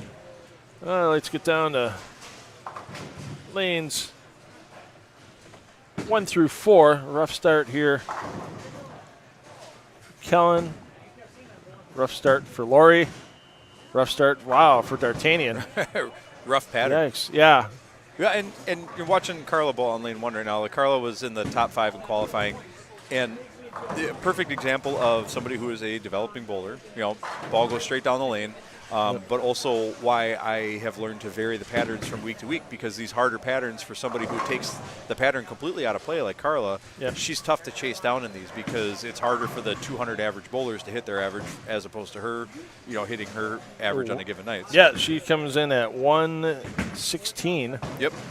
But the problem is she's got to make a few spares here and there. And, yeah, boy, if she gets one of those 2 single pin misses, there you go. That could really change the outlook. But right now, she's pacing her average. It might be enough tonight. See what happens. But, yeah, she's, you make a couple spares here or there, a strike, here and there for Carla, and that can be dangerous. But in the Queens tournament, we have yet to have a lady in the finals this year. So that's very true. We got some candidates. Nothing but a sausage party here. Speaking of that, John Stud Halaska coming up on lane 11. Well played, sir. Well played. I'm getting the hang of this thing, Phil. Hey, it's I'll tell you what, we can keep it nice and relaxed here in the booth, and the competition on the lane, sure, it's a little serious, but the guys are talking to each other between shots, and the guys and girls are, comparing notes, that kind of thing. It's competition, but it's friendly competition. Nobody's bowling for a paycheck here. Well, except paper money. Yeah. Well, paper money, yeah. Nobody's bowling for a paycheck here except Kevin keeping the lights on for the rest of the summer. Yeah, somebody's got to do it. Yeah. Looking forward to the remodel. Really am. You've been talking about it a bit.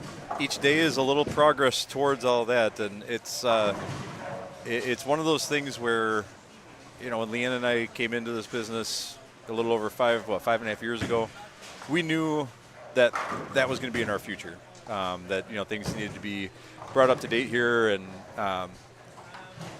it's been a labor of love. It's been stressful. There have been some very interesting stories to come out of it. But I can tell you, how many can be told on air? Yeah. Oh, yeah. We'll keep some of those to the side. Speaking of divorce lawyers. No. Yeah, you've avoided those at this point.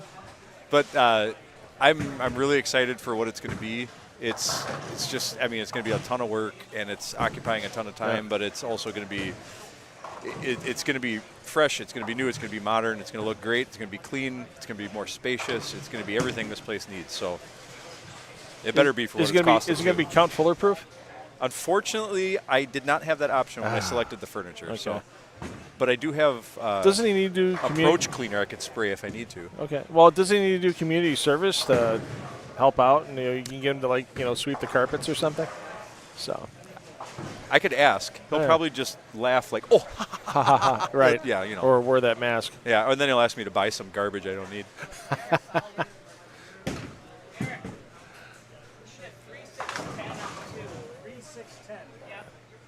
All right, let's put Pearson to work. There we go. There we go. Speaking of people being social, but they're picking his brain. Oh, he's over got the there. That's what- aerodynamic hairdo tonight, so his hair's getting long, so he slicked it back and There we go. Let's give him a little there shout out there you go, Eric. as he makes his way down the approach. Keeping that ticker healthy.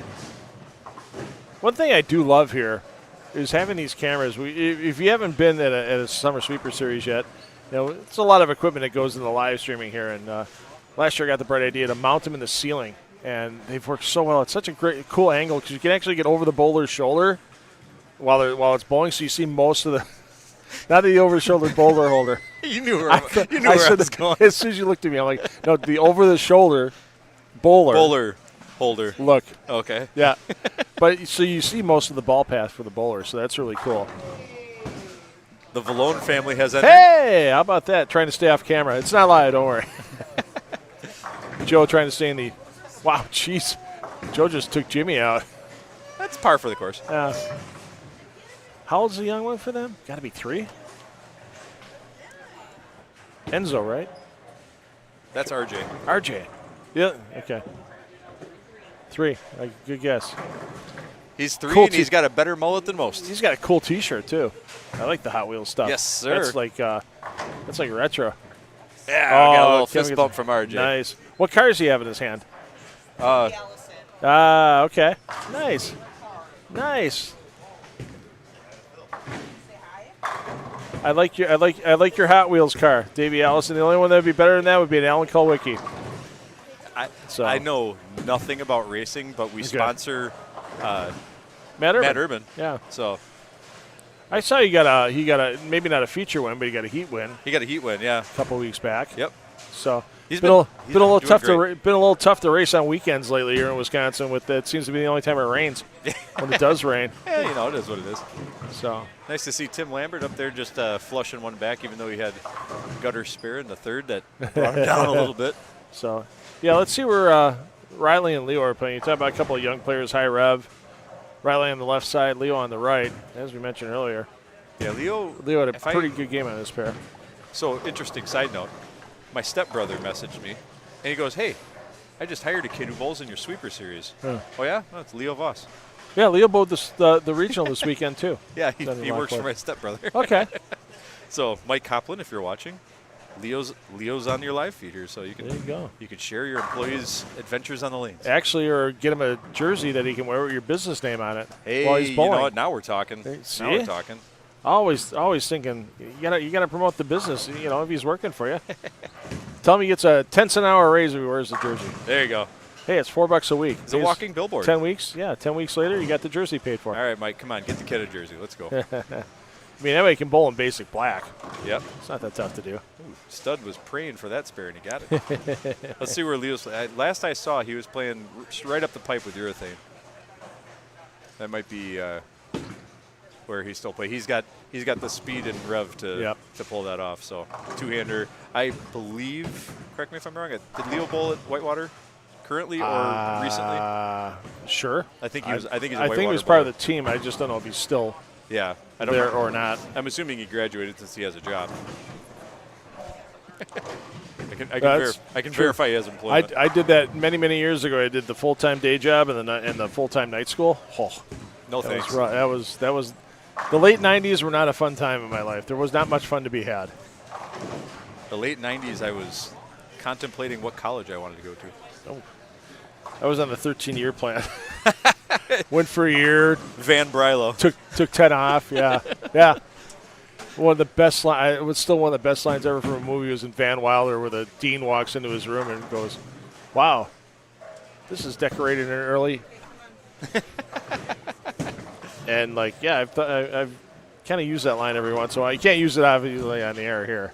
Well, there's no SEC, you said. Well, that's true, but there's also might be a kid or two watching. So We'll wait till the finals for those. there we go. All right. And I just got to edit out for when it gets on 8 a.m. tomorrow morning when the kids start watching. So, that's one of the best things too. That was a happy accident last year. came out from some technical issues. We're like, you know what, we'll just replay the finals on Thursday morning. We'll cut it out. We'll replay the finals. And our bowling fans here for Country Lanes have really responded well to that. We know some of you are going to turn in pretty soon. You got to work tomorrow. It's getting close to 10 o'clock. Well, hey, 8 o'clock tomorrow morning, pour a cup of coffee, grab yourself a biscuit or a donut, and watch the stepladder finals. You're showing your age there, Phil. Grab a biscuit. Grab a biscuit. Grab a biscuit. I almost said Biscoff. I should have said Biscoff, and then I would have been Biscoff. fine. Ooh, I love Biscoff. Yeah, those are especially on the airplane. Oh yes, yes indeed. One of my favorite things about Delta, other than flying first class, when I actually get to fly. I can't remember the last time I flew. The last time I flew, because I'm that kind of guy. I will pay a little bit extra, even if it like deducts the whole overall payment experience for me when I'm working for other people. And yeah, I will pay I'll book it early and pay a little bit extra for first class, because then 2 bags. So I'm usually taking some type of equipment with me when I'm live streaming somewhere, so I don't have to ship it all. I got the backup stuff on with me, and then and then first class just get liquored up at 6 a.m. So when the flight attendant looks in, she goes, "What are you gonna have this morning?" Bloody Mary. It started out right. Started off. That last shot I was watching there from Leo Voss, that ball I think got out a little farther than he wanted, but it certainly boomeranged off the friction and flushed 10 back. So yeah, he's in a good spot. Hammer not looking so hot here. Got a lot of red circles up there.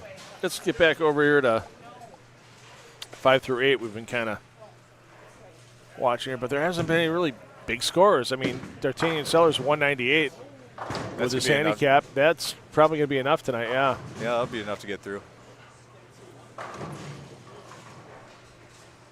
Towards the top half as well. So yeah, it's that was redundant. Getting through would be the top half. I'm a math major, ladies and gentlemen. So yeah, I mean, Leo and Riley look like they're going to make it. Ian Kloss, he's at 2-0 with decent count. That'll make it. As you mentioned, the hammer going to be tough. Belanda's going to be out, but the stud might have a chance. He's at 183 with his handicap with a spare up in the 9th. So if he piles 40 onto that. Yeah, he's coming in 177 for his average. Yeah, so he can get to 223 with his handicap. So there still might have a chance.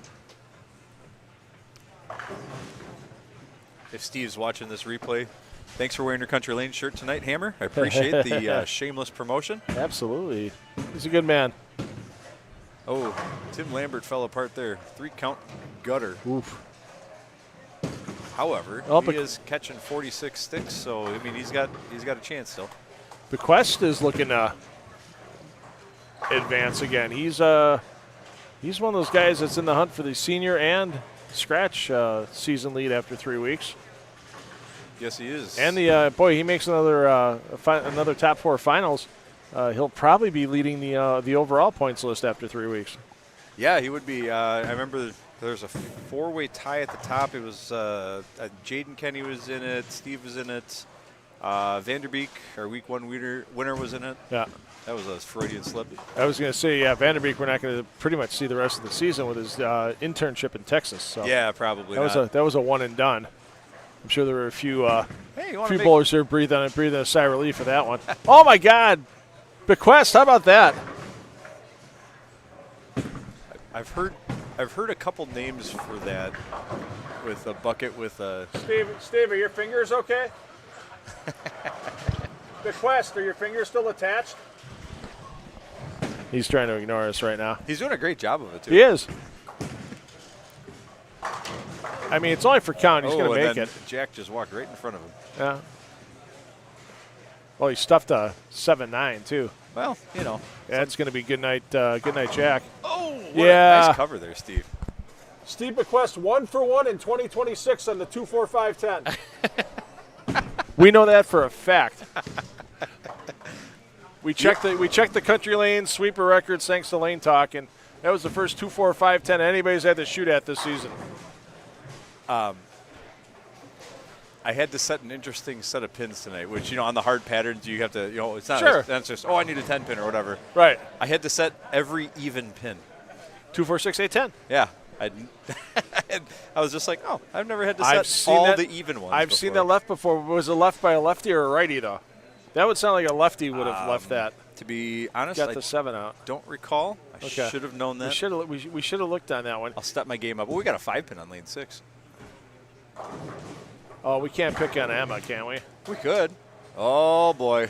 Emma. Where's my trombone? Wah, wah, wah, wah.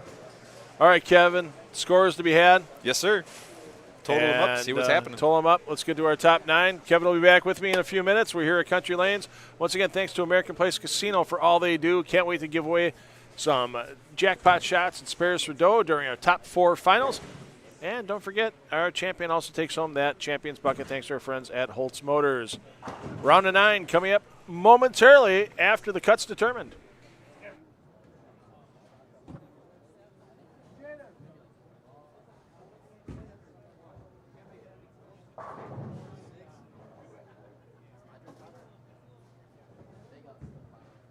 Help Big Kick him over here.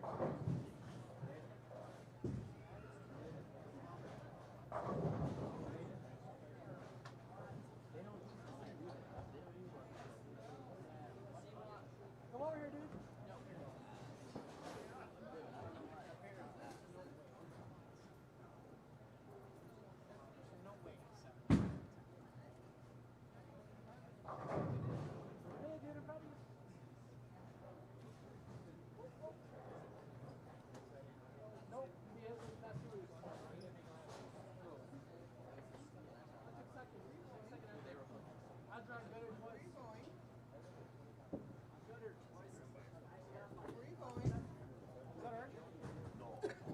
No. It's JR.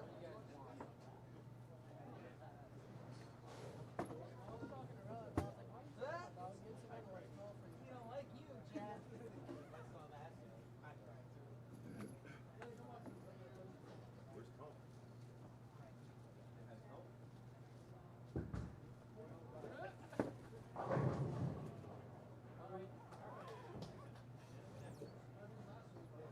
As we're finishing up the round of 18 here, this is going to be the last call for our kitchen tonight. Last call for any food orders.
Maddie, while you're down there, can I get a Dowdy's?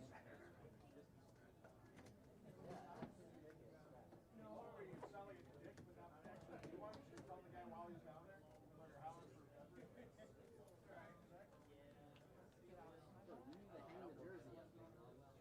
Who, Bobbert? He was trained from back here, like something like wrong, and then got hurt. Yeah, he was talking about like getting back. Your lane, spare ball, and ball.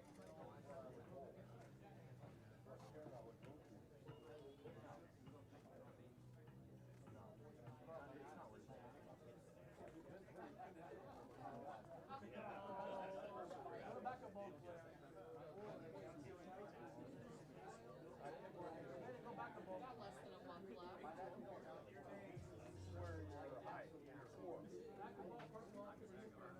All right, well, those results from our round of 18. We once again have a tie at the cut number. So we are going to use lanes 3 and 4 once again for another one ball roll off. That cut number is 197.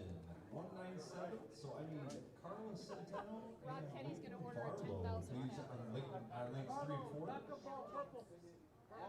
Carla, you were the higher seed in qualifying, so you get to choose which lane to start on and if you want to bowl first or second. That's the way to go, Phil. I think Robert Kenny could throw a better back. 8-pound mouse ball.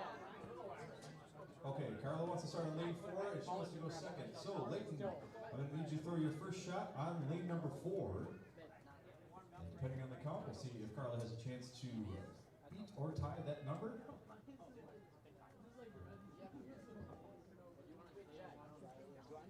I need to take you home?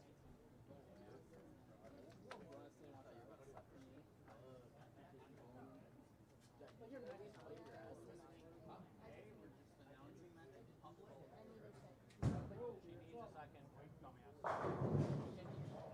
All right. Got a 9 count for Leighton. Carla, if you want to hit the reset button on lane number 4 so you can get a full round. 9 count, we will move over to lane number 3 and do it once again. Anything less than 9, Leighton's moving on. If you get a strike, Carla, you'll be moving on. See what happens here on our next shot in a one ball roll off.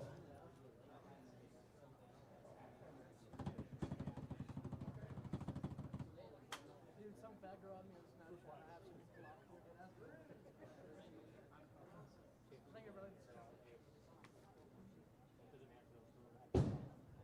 Oh my God. Well, the same 10 pin left on lane number 4. The one ball roll off continues. Moving over to lane number 3. Leighton, you're up.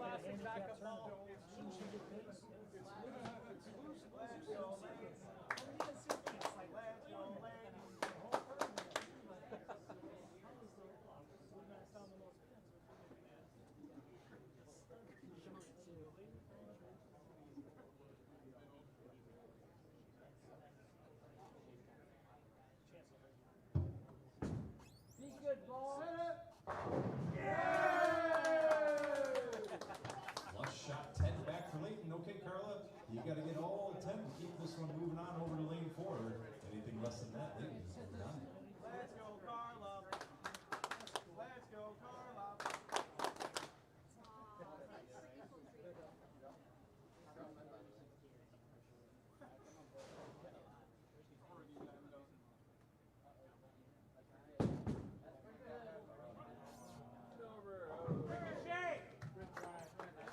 All right, good battle there. One ball roll off. Leighton, congratulations. Moving through into the round of 9 and into the money tonight. All right, boys, I'm going to read your names off from number 1 down to number 9.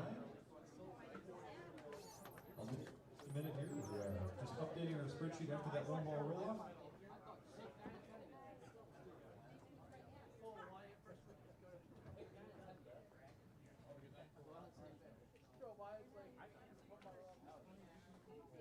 Be right back with you as soon as we get everything updated.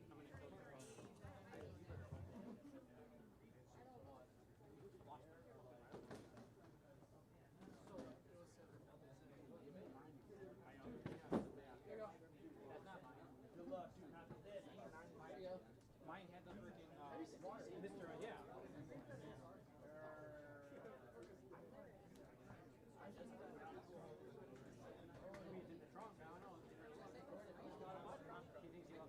All right, bowlers. Once again, as I read your names from number 1 all the way down to number 9, come on up here to the bowling counter and choose the lane that you'd like to be on for this next round of eliminations.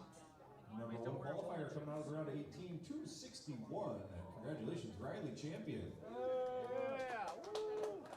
Number 2 bowler, 223, John Stud, Alaska. Third qualifier at 222, Ian Kloss. Number 4 qualifier, 220, Leo Voss. Number 5 bowler, 215, Steve Bequest. Number 6 qualifier at 212, Lori Exner. Number 7 bowler, 200 on the nose for Scott Wilterdink. Number 8 qualifier, 198 for D'Artagnan Sellers. And once again, your number 9 bowler winning that 1 ball roll off at 197, Leighton Barlow.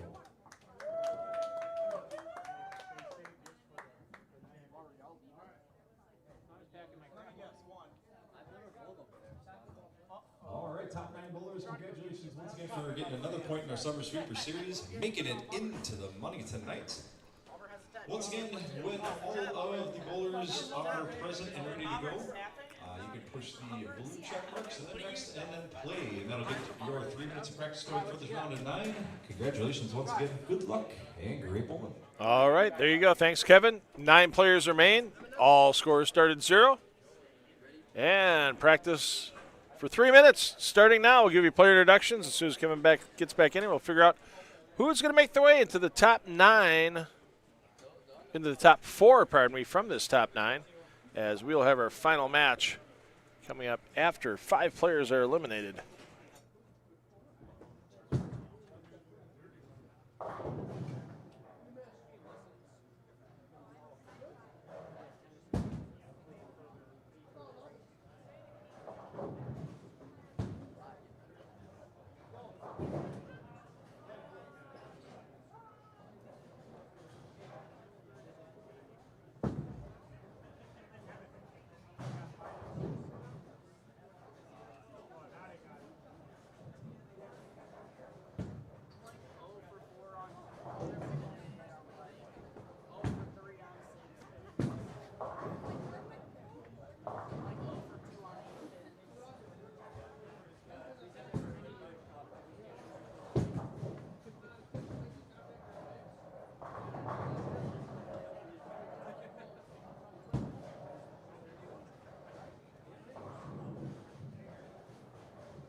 All right, less than 1 minute of practice remaining here for our players. And it's a good variety of all kinds of averages, abilities. We've got Lori Exner sneaking into the top 9, making some cash on her first appearance in the Summer Sweeper Series this year.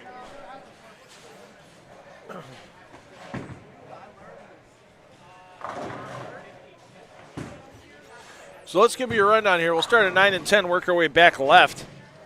Riley Champion, who's your 1 seed after the round of 18. John Halaska, your 2 seed, and Ian Kloss, your 3 seed. All decided they wanted lanes 9 and 10. Riley just pulled their last game.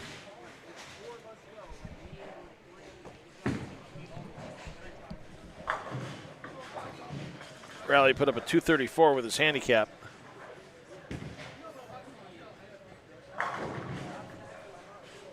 Over on 5 and 6, you've got your number 4 seed Leo Voss, number 5 seed Steve Bequest, and number 6 seed Lori Exner all bowling together. And that leaves our 7, 8, and 9 seeds, and they are all clustered with that bucket and belt teasing them, knowing what they need to do this game to get off a 1 and 2, be in the top 4 and get a chance at that belt and bucket. Scott Wilterdink, D'Artagnan Sellers, and Leighton Barlow, your 7, 8, 9 seeds after the round of 18. Respectively, we should have keys being pressed, and we should have bowling underway here in this round of 9. Kevin Meyer joining me back in the booth. The one and only. And Kevin, it's scoring pace for scratch bowlers or bowlers that are close to scratch picked up a hair there in the round of 18. So it's kind of interesting that maybe the lanes have opened up a bit more for these players, giving them a little more miss room, or maybe just the focus is there a little bit more. Hard to tell. It could also be a factor of a little bit of cream rising to the top. This Oh, Wilterdink goes to the well. attaboy, Scott. Nice shot, cheesesteak. Cheesesteak. I mean, he is wearing a Cousins sub shirt, so I mean, That he is. that is my favorite sub at Cousins. It's interesting, watching like the lane selections and stuff too. Like you were talking about how Leo Voss chose 9 and 10 where he had a great game. Yeah. Then he had another great game. Yeah. And it's like that. Those are so important to pay attention to. Like, hey, I had a really good look here because maybe the lane, the way it was played, broke well for them, and it developed, to a place where they could find a place to play. Yep. Thankfully, his gutter ball on a 5-bagger didn't cost him. Well, it did kind of cost him a little bit because he could have gotten back to that pair. Instead, Leo's now on 5 and 6. So Also if he true, was yeah. so if he had a few more pins on the board, Yeah, he could have drawn right back he would there. have drawn right back there. Instead, everybody that was ahead of him in the standings, Like Riley. and Ian and John. So let's actually get up and watch our top 3 seeds here. We'll clean up these scoreboards a little bit once all bowlers have bowled their first frame. Yeah, John Stud Alaska making his way into the money the first time this year, I believe. And they're not cleaning up nicely. If Yeah, we'd still see them. We're good. There's just there's some A's, B's, and C's out there that are strays right now, apparently. that's okay. You can see the ones that are scoring. If you had to guess, how many 10 pins has Stud shot at in his life? What do you think that number would be? Oh, easily hundreds of thousands. Hundreds of thousands? You think I it's mean- like 10,000? It can't be that high, can it? Oh, it's got to be more than that. I mean, if you think about it, I mean, EJ Tackett in a PBA season bowls 450 games. Okay, Yeah. so that's like 5 league seasons. Okay, and he probably shoots at 2 10 pins a game. So that's On average. 910 pins. And that's just on the PBA tour. Count all your practicing that you're doing on 10 pins. Count all the local tournaments you're doing. Count your once-a-week league he's doing back at Easy Bowl in Bluffton, Indiana when he's home. I mean, EJ's easily shooting 1,500 to 2,010 pins a season, a year. You can multiply that by 50 years. There's your 100,000. I mean, John's been bowling for probably 75 of his 82 years on this earth. I think if Stud wins tonight, we get him in the booth, let's ask him that number. Just say, John, how many 10 pins do you think you've thrown in your life? Right. Especially if he has to make a 10 pin to win. Yeah, right. So, have a nice one. Thanks. Oh, and John comes in a little behind it. 6 got a little off. He got hit and got a little offset, and I think that got John a little paranoid about chopping. So let's check in on Lori Exner here. As we mentioned, only lady still remaining in the field. She is a Milwaukee and USBC Hall of Famer. Yes, she is. Yeah, it's her summer sweeper maiden voyage. So that one a little wide, and that, boy, if that was in the Bruce City Bowling Show, that would have a chance for a Holtz bucket for a washout conversion. She leaves the 1-2-4-10. Oh, no, there's no 10 pin there. Why did it give her 6 on the scoreboard? Because there's a sleeper. The eight's Oh, the 8's still there. Yep. Okay, I can't see the 8 from my position here in the booth. Oh, yeah, now I see it. That'll happen more as you get older. Yeah. I'm full of jokes I tonight. just turned 59 last week, Kevin. I don't need any help. And I snuck it through on a Wednesday night sweeper night. So attaboy. Matt Duty walked in the door, and I've known for quite a while now that Duty and I share the same birthday, and he walked up to me, and he was getting ready to holler happy. I'm like, don't you dare. I've got too much stuff to do tonight to start going, hey, it's a birthday, have one. No. When you get into the point where hangovers are 2 days, when you really tie one on, that's no fun for anybody. You keep it slow, or you go California sober. Well, I call it Illinois sober because that's where you gotta get the good stuff. So. Leo Voss, open frame there on lane 6, slowing his scoring pace down a little bit. See if he can get it figured out here. Yeah. Riley's still whacking him good. Ian Kloss putting up front 3 here. Let's get down to 1 and 2. These are our players that were 7, 8, 9 coming in with Wilterdink, Sellers, and Barlow. Scott with a solid start. What's Scott's average on the book? So he's a 210, so pacing ahead here to start. Good spot for him to be. Yeah, remember your Lane Talk scoring does not include the handicap, unfortunately. We have that here, and we add that in for you as we continue to roll along. Once again, thanks to our friends at Lane Talk for giving us that great computerized scoring all summer long here at Country Lanes. D'Artagnan with a 6'10" and chopping off the 6 there. That's not where he wanted to be on that, but he's should be able to get it figured out here and mold back in. Leighton threw that one a little bit wide, and with the urethane picking up early and rolling forward, it just never made the corner for him. So let's see if he can fill this up. Now, should we keep our attention on the low end right now and not ruin the run that Ian has, or should we put the Camera J or jinx on Ian right now and go back to him on 9 and 10? You're the guy pushing the buttons, Phil. Here we go. Oh, full jinx. Full black cloud. That ball needs help. Well, yeah. Your jinx kind of worked. It kind of worked. As that one, high flush crossover. On this, he looked as stunned as everybody else in the building that it actually fell.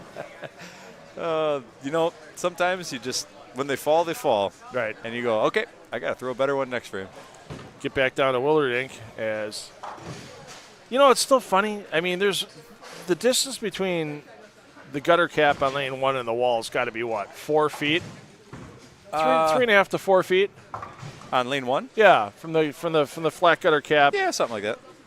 People still hunch their shoulders like that wall's right there when they're shooting at a 10 pin on the righties. I see it all the time. It's wide open on that side. I know. They like this ain't the Pete. Yeah. It's kind of amusing that happens.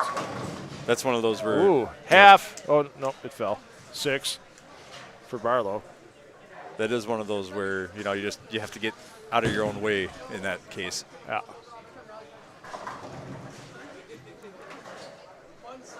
All right. I'll give Klaus one more chance to redeem himself here with a decent shot. To the halfway point. There it is. How the hell do you make the 8-pin go right? What kind of trash is that? That is not muscle. We have a Justin Sibilla flex. Oh, my God. Ian giving us the Justin Sibilla flex. Justin's probably listening. Chad Kloss, please come down here and teach your son a little something about which direction the 8-pin goes on a pocket hit. My God. But how the hell do you take the 8-pin to the right on a pocket hit? You want the technical?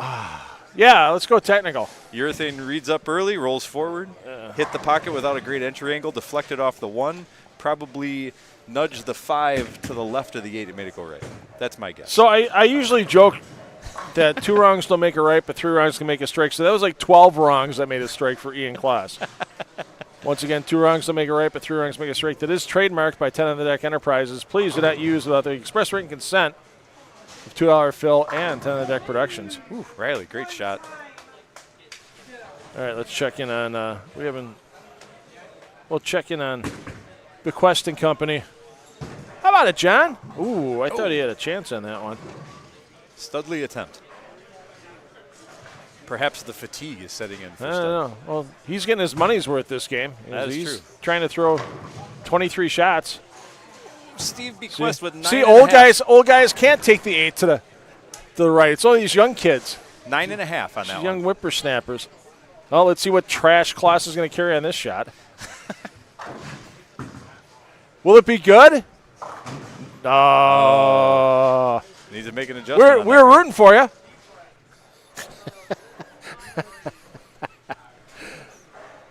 All right, let's see what McQuest can do here on a single pin. Lori, wow, flashback. Lori Exner. Oh, Steve. Oh, not good for Steve. Lori can't get that one to respond. Yikes, 3 off the right with a chuckle on the way back for Exner. Getting staff to adjust Steve's score there. He had 9 miss and not this strike. They're fixing it. Yeah, that wobbling 8-pin missed the camera when it blinked. So.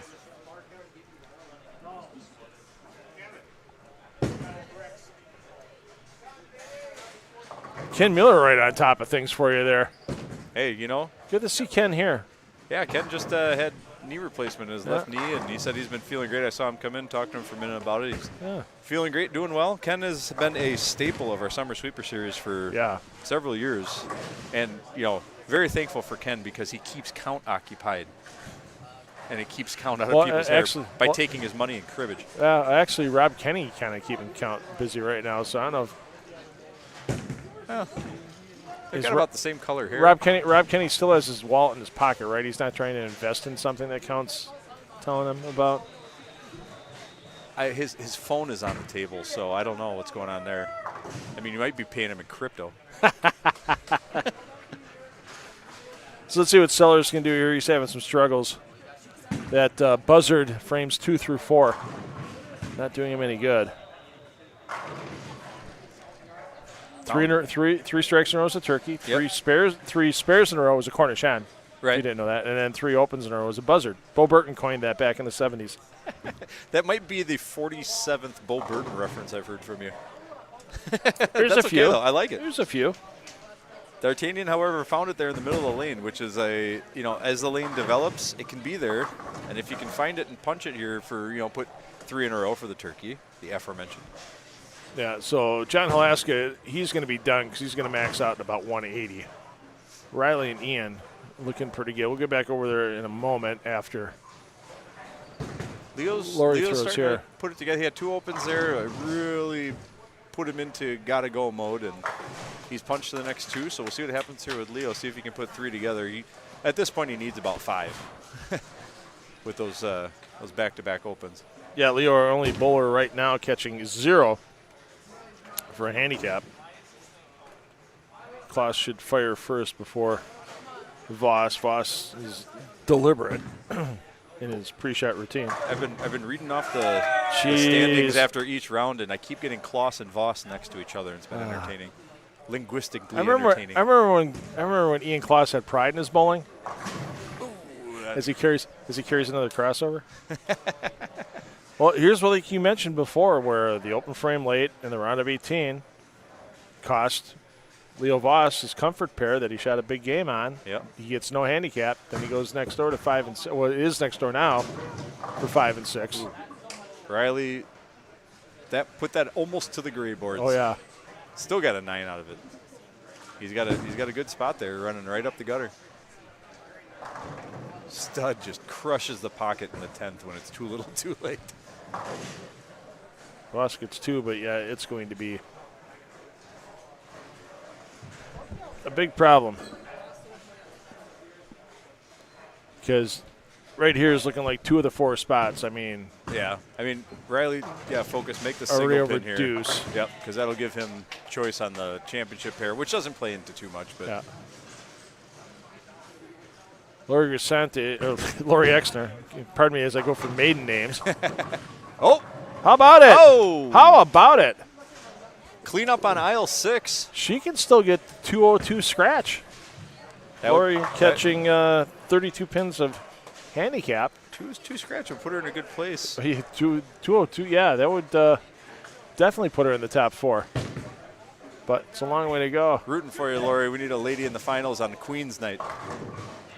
Exactly. Boy, Leo Voss just having some big-time issues right now.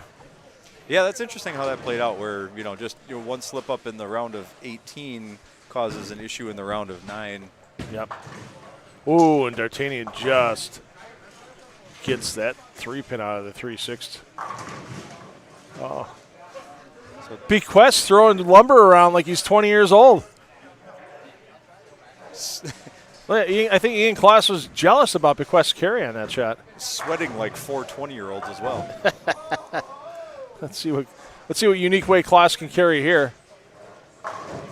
No, see, it didn't carry. Well, 233 though, scratch, 246 with sticks for Ian. That'll put him solidly into the finals tonight. Yes. Unfortunately, one of the prizes for the finals was 12 packs of Jack Daniel's hard teas. So Ian will get an additional $10 into his winnings into the Smart account tonight. There we go. On my behalf, since he can't get the case of booze. So Same for Riley, wouldn't it be?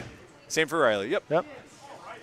So a couple youth bowlers squeezing my pocketbook a little bit, but that's okay. It's worth it in the long run. Absolutely. All right, D'Artagnan, don't count. Oh, 10-pin. Yeah, maybe count him out. Let's get back over to Voss. Yeah, Lane 6 has just got his number. Yeah, and you're in kind of no man's land there on these shorter patterns where you're trying to play in a little bit. You don't want to get it too far right and belly it too hard, but you also don't want to miss in because then you go right through the beak and leave those Greek Church 3-6-10, that sort of stuff. So if the lane hasn't developed to where you can find the friction in the right point, then it makes it very difficult. Exner can get to 211 with her handicap if she spares and strikes out. She can get to 2-0 with a mark and then 20 in the 10th. Yeah, that closes the door on Leo Voss here for tonight. Let's see what Wilterding can do here. Oh, and she missed the 5-pin in there. Oh, it's anybody's game here for the last spots. We got 2 guys with good games, and Halaska's 178. It's not going to get there, but looking at some of these totals going to the 10th frame. Yeah, because Lori can punch to 199. Yeah, Steve can punch to still in the 200s. Yeah. So Ian and Riley are locks. Steve Bequest in the running, Lori in the running. Scott Wilterdink, not looking like he's going to make it down there on 1 and 2. Ooh, what did you say about Steve Bequest throwing wood like he's 20? Throwing pins around like he's a 20-year-old. Lori going over the top. Yeah. 5-9er. So she can get to 189 with her handicap. I don't know. Yeah.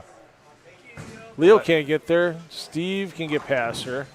Steve's looking good with that double right now. Can we get in the 190s with the handicap down on 1 and 2? Leighton can get to 169. D'Artagnan can get to, let's see. D'Artagnan catches 26. Yeah, so he can get to 188. Okay. Lori can get to still 189. So if Lori can put 10 back here, she's going to lock D'Artagnan out. And that's going to pretty much. Scott finishes in the 160s. Leighton's in the 160s. Yeah, so Lori Exner might sneak into the final 4. Yeah, strike here puts her in. Anything less than the strike puts pressure on D'Artagnan for his first 2 shots. So Lori will go first, then we'll get over to D'Artagnan. There you see Lori, 8, so there's room for D'Artagnan the door here. open, so he can strike 9 to get through. Nope. Did not happen. Just short-armed the heck out of that one.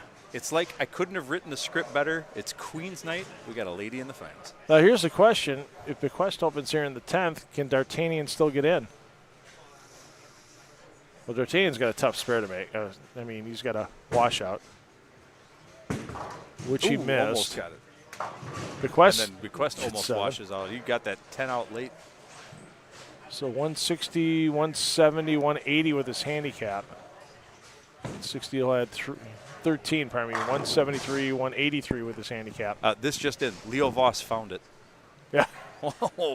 In the 10th frame. Absolutely flush that last ball, and he's probably questioning life choices at the moment. Or line choices or ball choices or Uh-oh.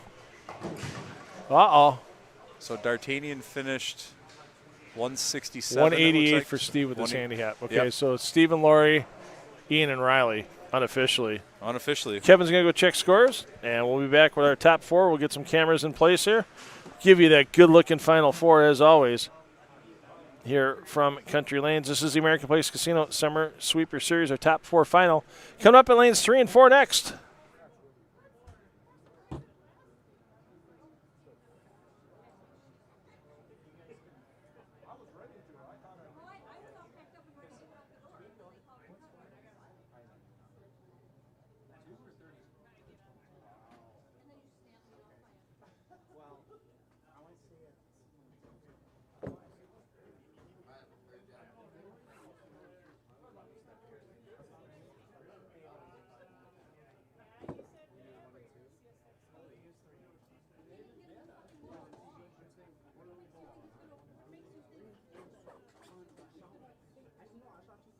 Oh my God, Phil.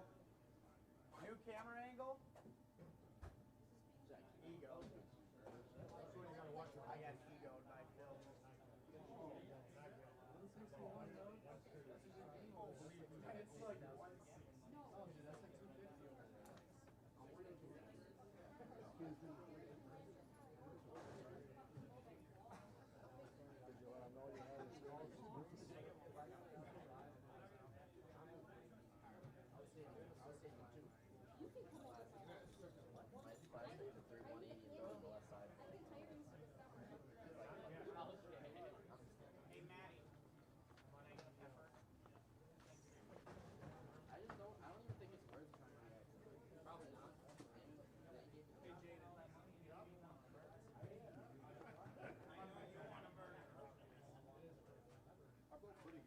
I'm not really good off the ditch, but I just stayed out there all the time.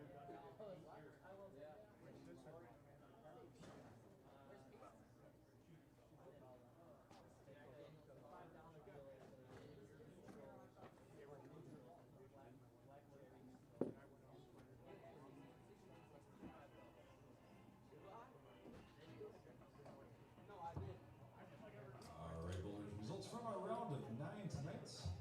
Coming in 9th place, 162 the last game, $50 winner. And interestingly enough, Leo, you know my stepbrother, Mike Copland, don't you? Yeah, he just got a job with my stepbrother. Congratulations, Leo Voss.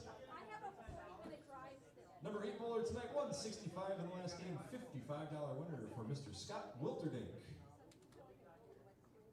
7th place tonight, 167 in the last game, taking home $60 for the effort, D'Artagnan Sellers. 6th place finisher, 168, $65 tonight for 6th place, Leighton Barlow. And your 5th place finisher tonight, 178 in the final game, $70 winner, John Stud, Alaska. All right, boys, so our cut to make it through into the finals tonight. 187 was that number making it through. So as you read your names from number 1 and number 4, come on up here one more time to the bowling counter. And you can choose which lane you want to start on our championship here tonight. Number 1 qualifier, 262. Congratulations, Riley, champion. Number 2 qualifier, 246 for Ian Kloss. Number 3 qualifier, 188, Steve Bequest. And 187, once again, was that cut number making it through? Lori Exner, congratulations.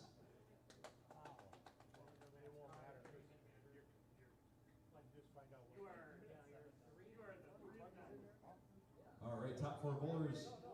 If I can get everybody out in front of the lanes on 3 and 4, we'll get a picture for our Facebook recap, and then we'll get our finals going.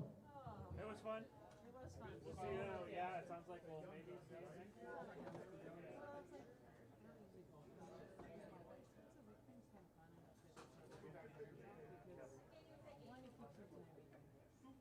Yeah, you're not going into next year. I'm gonna bowl Wednesday, Saturday, until I go to camp. And then after that,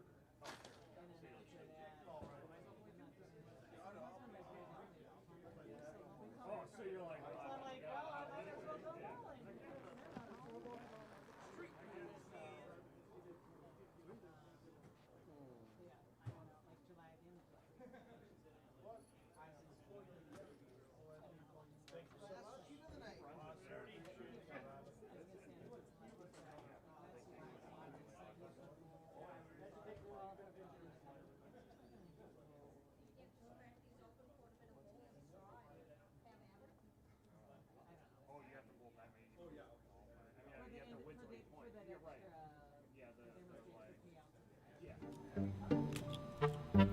I'm excited to check this place out. It's got to be better than our usual. Feel invisible at other casinos? Welcome. Great to see you. Hey, we see you. Because at American Place, we go above and beyond to deliver not just great gaming and dining, but personal service and attention where nothing is overlooked. Especially you. American Place Casino. Long time no see. You have no idea. Also, we're going for the championship bucket from Holtz Motors, the Country Lanes Sweeper Weekly Belt. You guys got your liquor cases for those that are at least 21 years old. And also don't forget, if there are straight pins in the pin centers for this round. If you have a head pin that is a strike pin and you strike, that is $50 of free play to American Place Casino. If you have a single pin that is a striped pin and you convert that spare, that's a spare for no. Also free play to American Place Casino for those that are eligible. You have to put that caveat out there.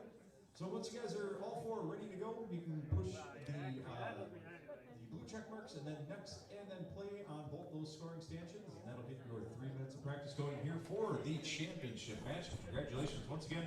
Good luck and great bowling. All right. Thank you, Kevin. We'll see you in the booth momentarily as our players are getting underway here for practice. Steve Bequest, back-to-back weeks. A couple of young guns. And one little hottie. Hi, Lori.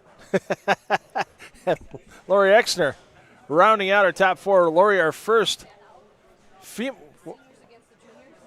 We can do that for a doubles thing. Why not? See, I don't consider you old enough for a senior, Lori. I mean, I know we've known each other for a while, but you're not. Your husband, yeah, your husband's an old fart. So, I know you're a senior. I know, but I don't consider you old though. I don't consider you a senior. I mean, if you want me to call you old, I'll call you old. Last time I called a woman old, she kicked my ass. Hi, Carrie. I don't know if you're watching or not, but you never know what's going to happen in a given day, do you? Yeah, it's true. Very, very true.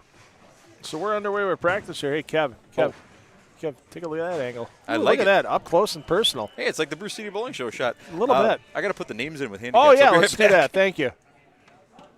Just a little housekeeping for Kevin tonight as we wrap this up. Thanks for everybody that's hung in there with us all night long, either on the 10 on the Deck Productions YouTube channel or $2 Phil on Facebook.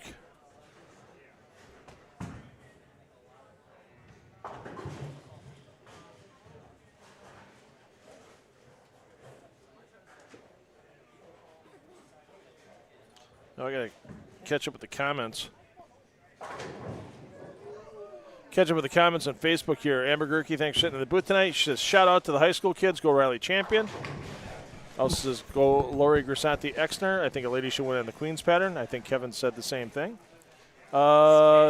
Cibula, he's going to need a bicep replacement. Let's get serious there, Justin. He did have to injury out. He hurt his bicep tonight. So. Oh, he did hurt his bicep. Oh, geez. Yeah. What was his right one, though?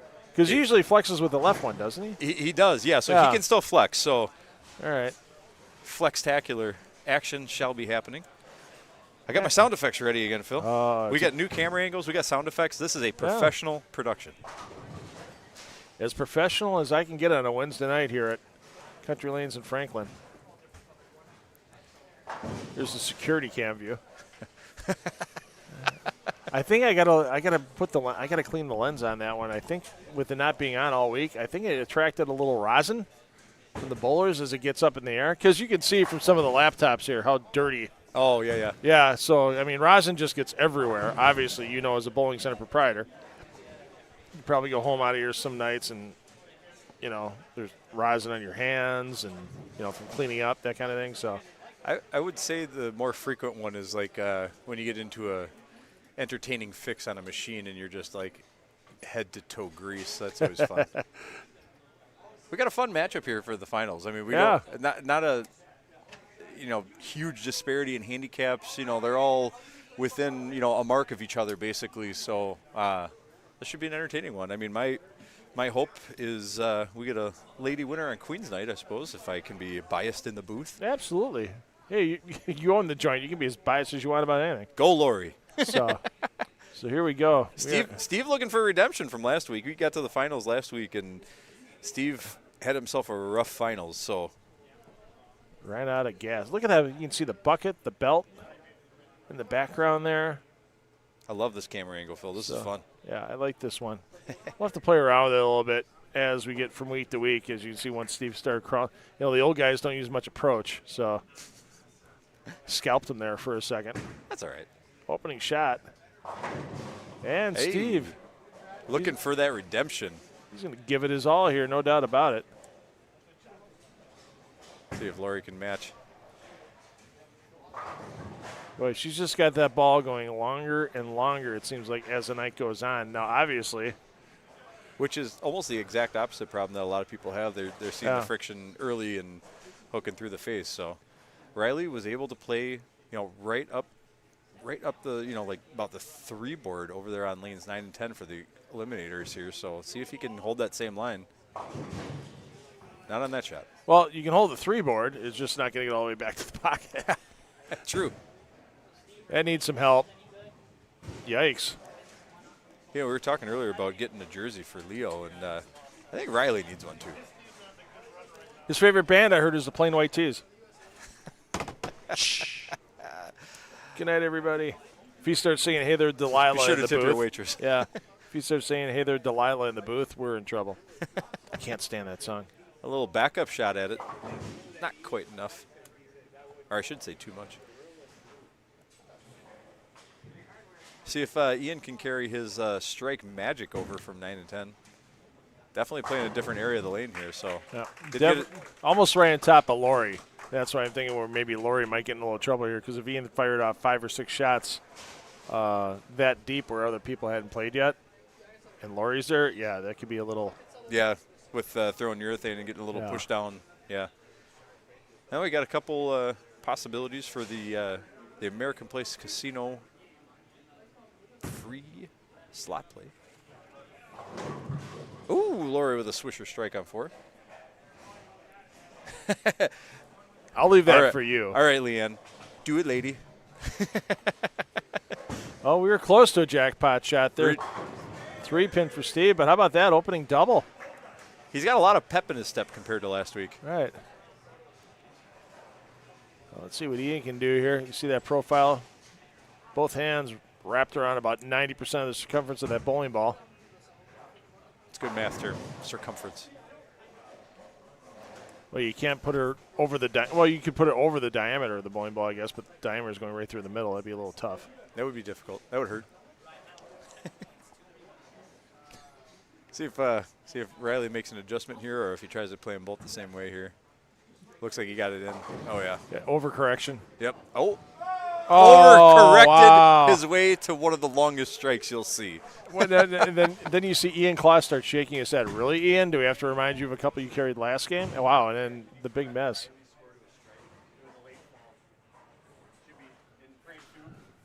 I think that's the last thing Ian needed to see right there, because he airmailed that 10-pin by about 1.5 feet. Oof. It was not a pretty cover. So right now, Steve Bequest, the man in the lead. What do we got for handicaps, sir? We've got Bequest catching 16, I think. 16. Yep. Ian Claus catching 13. Rally champion 27. And Laurie Exner 32. Once again, handicaps not included. Hey, jackpot shot.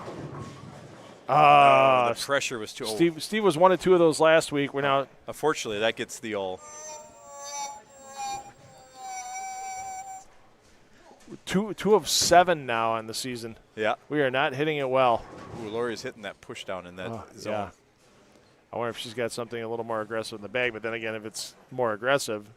Where is it going to be aggressive? Is that, yeah. Yeah. Well, she needs it to really pick up, so yeah, some surface would definitely help Lori here. Good cover by Bequest. Railroad Phil, good start for Steve compared to last week. Definitely a big bounce back. Now we were talking earlier how if Steve were able to pull off victory here tonight, he definitely put himself in a good spot with the season-long standings, albeit only week 3, but still, if you can't win if you don't get there at some point. So Riley taking a little extra time. I don't think the bowlers know that there's this new camera angle. So they're assuming that only their bowling is like what they see, but this will be some interesting screenshots to grab for the old Facebook recap later. You know, for the young kids, they really shouldn't be waiting too long between shots. You want to make sure you keep these old people moving, tucker them out. It's strategery, as they say. Yeah. Riley had the comfort zone on 9 and 10 and was able to use that to his advantage to get to the finals here. And now he is struggling for a look here on 3 and 4. That got a little more outside than Ian wanted.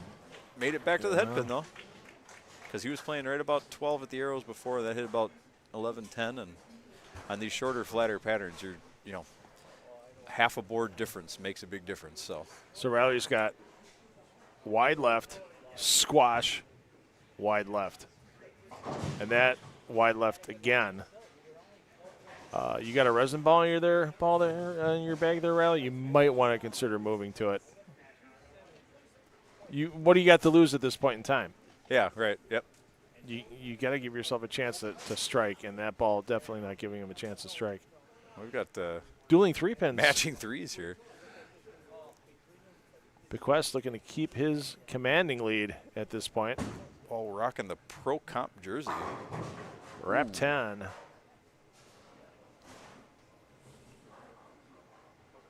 See what Lori can do here. She's, 2 out of 3 on fills, trying to get it figured out here, find that reaction once again.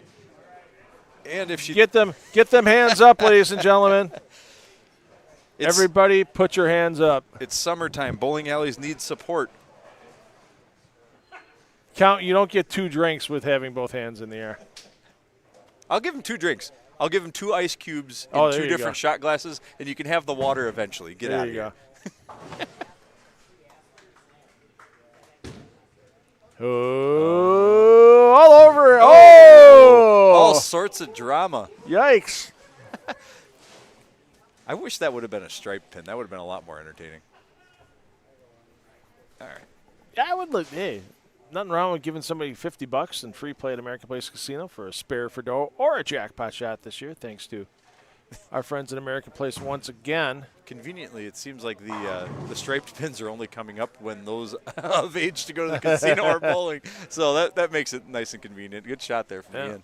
Hey, tomorrow at American Place Casino, Thursdays, from 8 a.m. all the way through till almost midnight.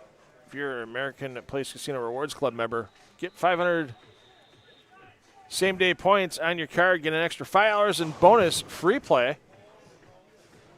And you can earn unlimited not unlimited. You can earn up to $500 in free play if you decide you want to go to a big gamble. And maybe you win a lot and you go back and forth. But, yeah, you can earn I was down there a couple Thursdays ago and got myself almost $100 in free play by the time I was done. So that's a great deal on Thursdays. Plus, you get to spin that jackpot wheel on the kiosk when you walk in and check in the door. So you might be able to win yourself some dining, some comp points, some free play. Hey, good news. The 10-day cleanse diet thing that the wife and I are doing, today's day 10. Oh, nice. So you'll be heading to American Place Casino sometime soon. Might be grabbing a steak dinner sometime very soon. North Shore Bistro. Beautiful, beautiful place. Fantastic dining. Bequest, flush. That one you can see all the way. Just had the right shape angle come to the pocket. We've got a 10-pin stripe pin here if Lori goes light. Instead she puts them all back. She carries them all. She doesn't want that pressure. Nobody wants that pressure. I do. I do. Do. For $50, throw all the pressure on me you want. Heck yeah. I love free play. Free play is fun. Riley's not getting out of that ball yet. That's a tough call right there. It's let's see if he tries a different zone. Doesn't look like he is based on his feet setup. I was going to say he's left-handed. His zone is – he has 2 zones. Oh, and he trips it down. He's got 2 zones. There you see the look to the heavens for Riley on the way back.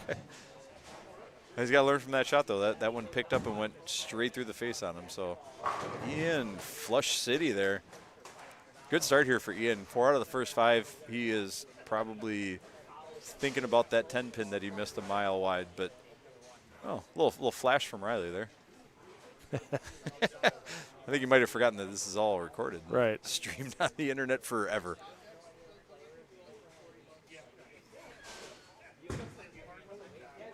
Lori get enough angle on that one? Oh, are you kidding me? My goodness. Are you absolutely kidding me? Wrong corner pin. Unbelievable. So when we first started doing the shows on Time Warner Cable Sports Channel back 2008, 2009, we started in 2007, but in 2008, 2009, we did the Badger Queens. First time we did the Badger Queens. And Lori made the TV show, and I gave the ladies their little bio cards to fill out. And I said, whatever you put on there will get used on air. And Lori jokingly put, I want to grow up and be a Victoria's Secret model. And I read it on air. And she never forgave you, did she? Yeah, she's forgiven me. I've had some fun conversations with Lori in our Wednesday league that we bowled on together. And my mechanic, good old Whip, he bowled in leagues with Lori many, many moons ago and had some fun stories. Hey, shooter. Oh, so now that's going to move Bequest behind Klaus, especially if Ian, pardon me. That's okay. Pop showed up to cheer him on here. Yeah. See what do you think? Absolutely found it. Ian is pounding the pocket right now, taking a pretty commanding lead right now. Yeah, that was a big tide turn after Bequest left the 210. Oh, Count had the high five hand up, and Jim walked right past and said, "Oh, sorry, Count, didn't see you Not there." this time. Reminds me of a great story with Count. Count was here. Randy Janicki, if you know Randy. Yeah, I know Randy. It was a sweeper a couple of years ago probably, and Randy's standing right by the waitress station. Count's around the corner. Randy stands there and he orders his High Life in a bottle, and he goes, "Count, you want something to drink?" And Count goes, "Yeah, sure." He goes, "Too damn bad," and takes his drink and just walks away. I was just, I lost it. I was like, Randy, that was a solid one.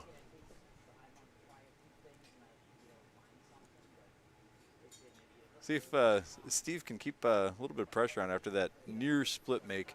Yeah, he's got to bounce back here. Because somebody's got to pressure Ian a little bit to try and get him out of his comfort zone. And Steve could be the one to do it with some carry like that.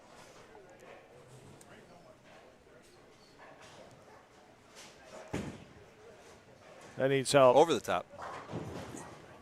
Oh, almost backdoored everything. Leaves the 1-3.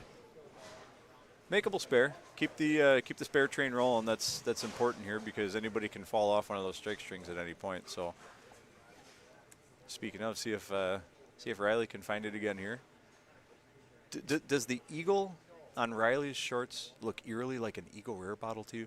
I thought it was a bat, but because it was black and white. Once again, got to get my eyes checked. I may have sampled a few bourbons in my life. Oh, there's the great bourbon club you do have here at Country Lanes. Yeah, we got a nice selection here. About 50 bottles of bourbon out at any given time. So some of the ones that are tough to find on the old retail stage. So come check them out. Just sample. Push. Oh, it held. It pushed and held. He found it. He's finding a shot here. I did sample Weller single barrel with Jeff Ross tonight. So. Ooh, it's a smooth one. For sure. That's a pretty good looking shot from Ian. Oh, it didn't climb at the end. Must have gotten a little more inside of target. He stepped it out like he liked it, but. Just where he was playing before. So maybe the lane developed a little bit there, or maybe just, not quite, didn't quite hit it at the bottom of the swing or something. Still in a commanding position, though. Yeah, he's kind of playing an in-between position from where Bequest is playing and where Exner is playing. And that's the thing. 3 minutes of practice, pair you may not have bowled on the entire night till now. Right. I mean, you have to make the educated guess. Ball, line, speed, rev rate, axis rotation. Yeah, and we try to, we kept it down to 3 minutes for those rounds because everybody's warmed up at that point. It's just more or less, what's my ball reaction going to look like here? So you shouldn't need too many shots to figure that out. See if Lori can put the pressure on as well. No, she can't. Flat tenor. Just got to be frustrating as I'll get out for her right now. When she does get to the hole, she has one strike to show for it. Or she hit the pocket. Ooh, Stevie. Wow. The old no doubter. When did you learn to play one board? You're an old guy. You don't know how to play one board. He's an old guy. Those are the gray boards. It's just natural at this point, right? There you go.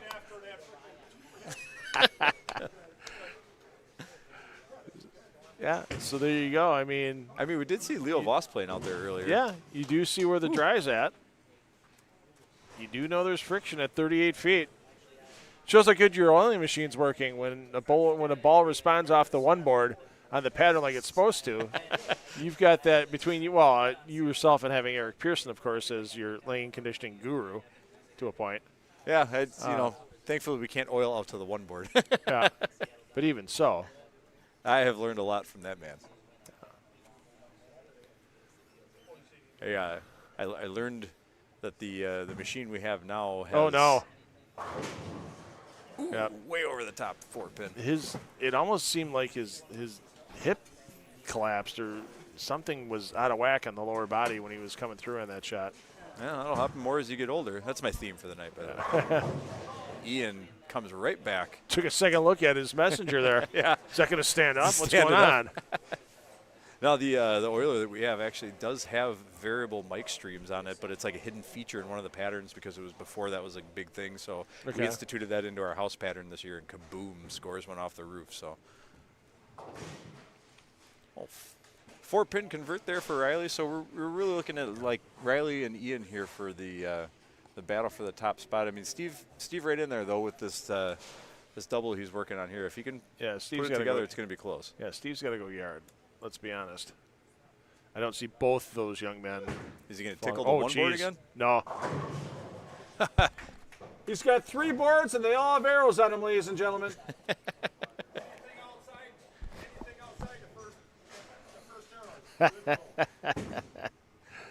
What about it, Laurie? Come on.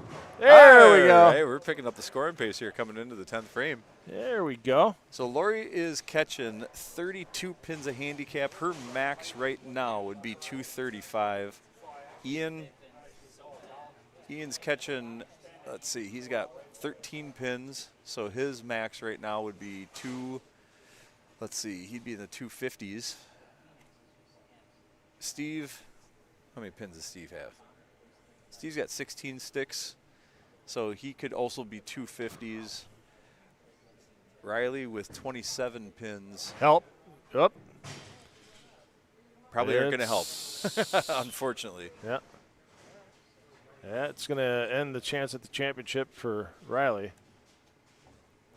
Let's see what happens here as we pull up on this 10th frame. This is probably, oh my goodness. Hello. A little high 4-9er. Do not set the typesets yet. Do not write that headline, as this may be changing rapidly. One shot can change it all.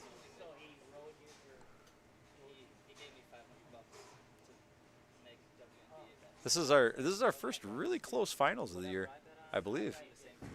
Yeah, last week kind of got to be a runaway for Todd Juilliard late in the match. There you see the strike. The old gutter spare. Is that ball going to get over? Not Gets quite. the one. Important to carry one there because count at this point is incredibly important. Not the shenanigans count, but Right. the count on the score sheet. So can Bequest shut them out by striking out here? So Or Bequest can go two. 251 max for Bequest off the sheet. So if he gets his first one, it's got to be close to a shutout. See what happens. It got really quiet in here before Steve bowled. Yeah. Ooh, I was left a first arrow. Ooh, and then it went right through the beak there, but he left himself a makeable. So now he's looking at 212 plus his sticks of 16, so he can be 228 max for Steve. Ooh, and it just gets a little worse there for Laurie. Doesn't look like our lady in the finals on Queen's Night is going to come true, but she made it all the way to the finals. So Yeah, nice little mighty fine effort tonight for Laurie. triple digits out and walking out of the door with and prize money. Yeah, absolutely. Not bad for an evening's work. Oh, and Steve finds trouble there. My goodness. So it's 216 with his handicap. So Lori can be max of, let's see, she's 183 scratch plus her handicap of 32. 201 for Lori with handicap. Okay. Ian's got a double. If Ian goes... Yeah, correct, because Ian needs 19. He needs 19's 19 a to tie. He needs two fills, Yep. fills to win. Riley can max 196 plus his sticks of 27, so he'd be 223. So Riley can still get there as well. See what happens here. A lot of pressure on these young bowlers. Looking for that first title here in the Summer Sweeper Series. Yeah, but Quest would have gotten that first one in the 10th. It would have been over. That one a little light. Can't roll the 3.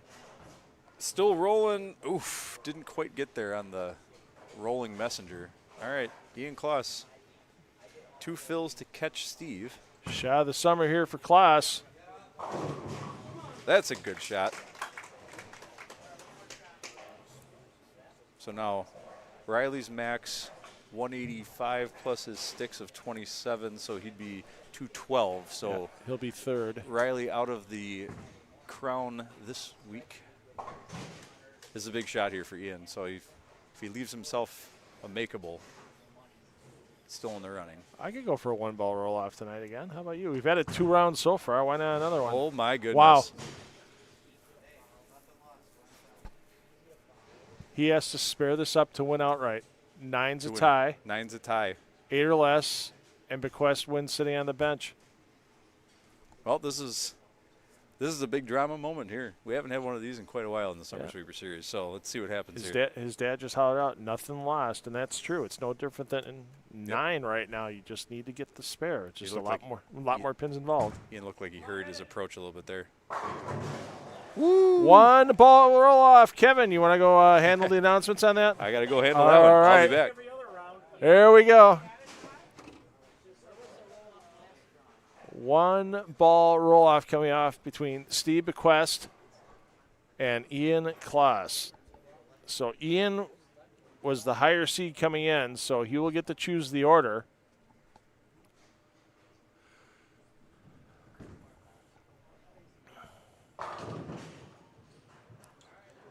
Riley Champion's going to finish 3rd.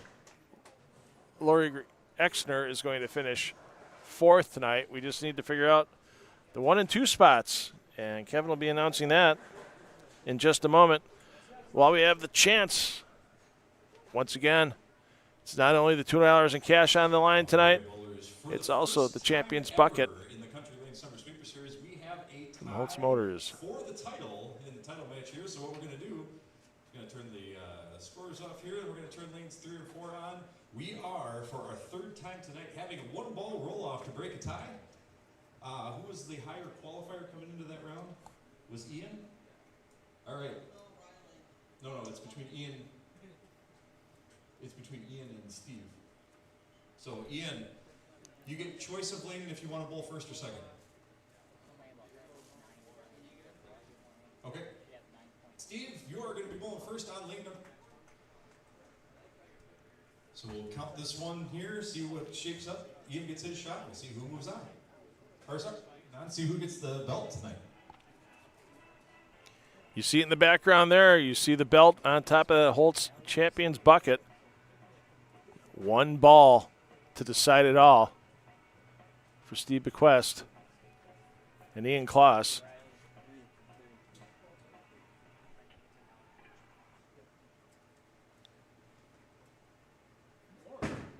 It's a pretty good toss for Bequest. Wow, I thought I was going to come up a little bit farther. He gets 8. 8 counts on lane 4. Ian, you're up next. Go ahead and push that white reset button to set yourself a full set of pins. If you have an 8 as well, we're going to move over to lane 3 and do it again. Better than 8, Ian is a champion this week. Less than 8, Steve is a champion.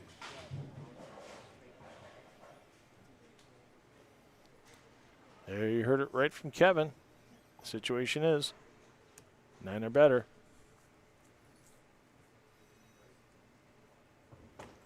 And Kloss is your champion. Wow. Steve Bequest with an 8 count takes the win. We'll get everything updated here to recap it real quick for you. get the prizes handed out.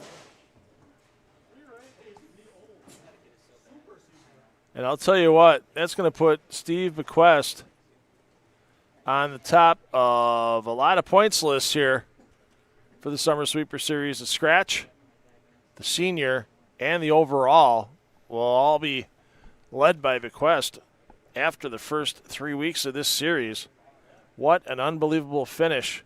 We will get Steve in the booth momentarily, talk to our champion. And, wow, first 2 weeks were runaway finals. This one, All right, Boulders, recapping the finals once again here. 4th place down to the shootout. in her Summer Sweeper Series debut, $130 for the effort, 201 in the last game. Congratulations, Lori Exner.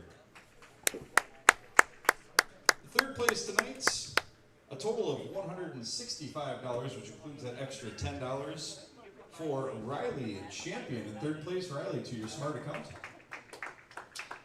2nd place tonight was $175 plus the 10 for a total of $185 going into the smart account for you. Congratulations, Ian Kloss. And then your Summer Sweeper Series winner tonight, 216 in the last game, winner of the 1-ball roll-off, and also winner of $200. Congratulations, Steve Bequest. All right, Boulders, thanks so much for coming out for again this week. Check Facebook for the recap of today's event and the event for next week. We'll see you then. Steve, I need you down here, sir. Kevin will bring that stuff over.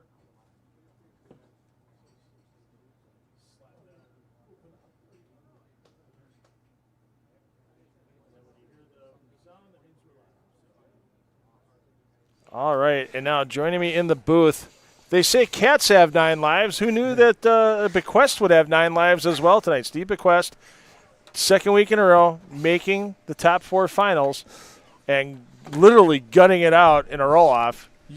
How many times did you think during that final match you were done? Half the game. I didn't never thought I had a chance late. I can't believe it. I mean, the lanes seemed to get trickier as the night went on. I was goofing around you during that championship match because one ball you let get right up the one board. It just sat flush in the pocket, and then the next board you could yank to the left, and you had a couple of boards of room there. What did you do to find a little something late in the game where the other players just didn't have it? All I did was kept moving right from all day. Yeah. And I was 8 right of the last dot. Okay. And just playing right up 2, 3. Yeah. And like you said, I missed out on that one. Yeah. I got lucky, but I didn't miss much off of that, but hey, I'll take it. Were you able to stay in the same ball all night long with that line on the outside part of the lane, or were you making ball changes? No, I started off with a 22-year-old big bully.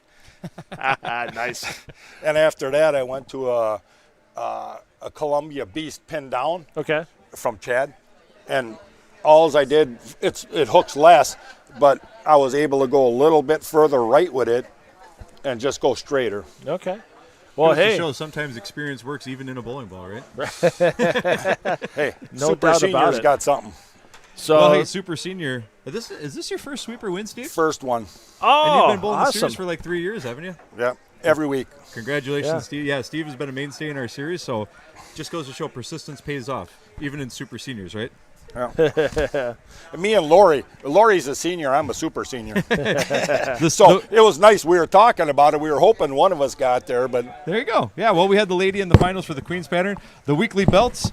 Steve, you got yourself the championship bucket from Holtz as well. So, thank you guys very much. Everybody, clean up your act, would you? I've heard that before. And $200 for the win. Congratulations, Steve. Thanks, and you guys very much. You're going to take a nice lead here in the Summer Sweeper Series. Yeah. For the season-long points. It's a long season. It is a long season. Last year, I never made the final 4. I made the final 9 twice. That was it. Okay. So Gotta I'm keep happy. getting those points. And I'm happy. Kevin, I'd like to say thank you very much. You guys, I really appreciate what you do. Well, thank you very much, Steve. I mean, and your support and, having bowlers come in and enjoy this series means the world. So. And I talk to other people. Anybody listening, call Kevin, sign up, come on down. We had a couple openings today. Yeah, I mean, we can fit 60 a week while we're here, and I mean, we were up near 50 again tonight, but that doesn't guarantee you're going to be able to get it next week because there's going to be some great promotions going on all the time. Next week, you get to try out, hey, that great tournament that's coming here, the 3-person Baker team tournament, the Baker's Dozen. You get to try out that lane pattern if you're part of this event next week. So don't wait to call Kevin. He'll have the Facebook event out there in the next couple of days, but call him, get on that list, because I guarantee you that one next week, if it's not sold out within like 48 hours, it'll sell out really quick after. Yeah, I'll be getting that one. I'll get that event out pretty quick because we've got our big DSauce fundraiser this weekend. So I'm going to try and get all that stuff done as quick as I can to make sure I focus on that this weekend. So. Yeah, everybody stop down Saturday too. Help out DSauce, help out Down Syndrome Awareness of Wisconsin. All kinds of raffles you can get in if you're not part of the 9-pin tap tournament. Help out others that really deserve it. And Kevin's wearing the T-shirt right there. Will those be for sale as well? No, this was last year's shirt. Last year. We didn't do shirts this year, but we still have tons of great raffles, silent auctions, 50-50s, tons of stuff. So, Steve, congratulations. Thanks, Phil. Go get some rest. We'll see you next week. I appreciate all you do, too. I appreciate you being here every week, man. You're fun to watch. Thank you, sir. You're fun to give a little grief to once in a while, too. Oh, hey, I love it. He's Steve Bequest, your champion. We'll see you next week here for the American Place Casino Summer Sweeper Series. Once again, your champion, Steve Bequest. Hey, parents, take the kids bowling because they'll have fun for life. We'll see you here from Country Lanes for Week 4 next week.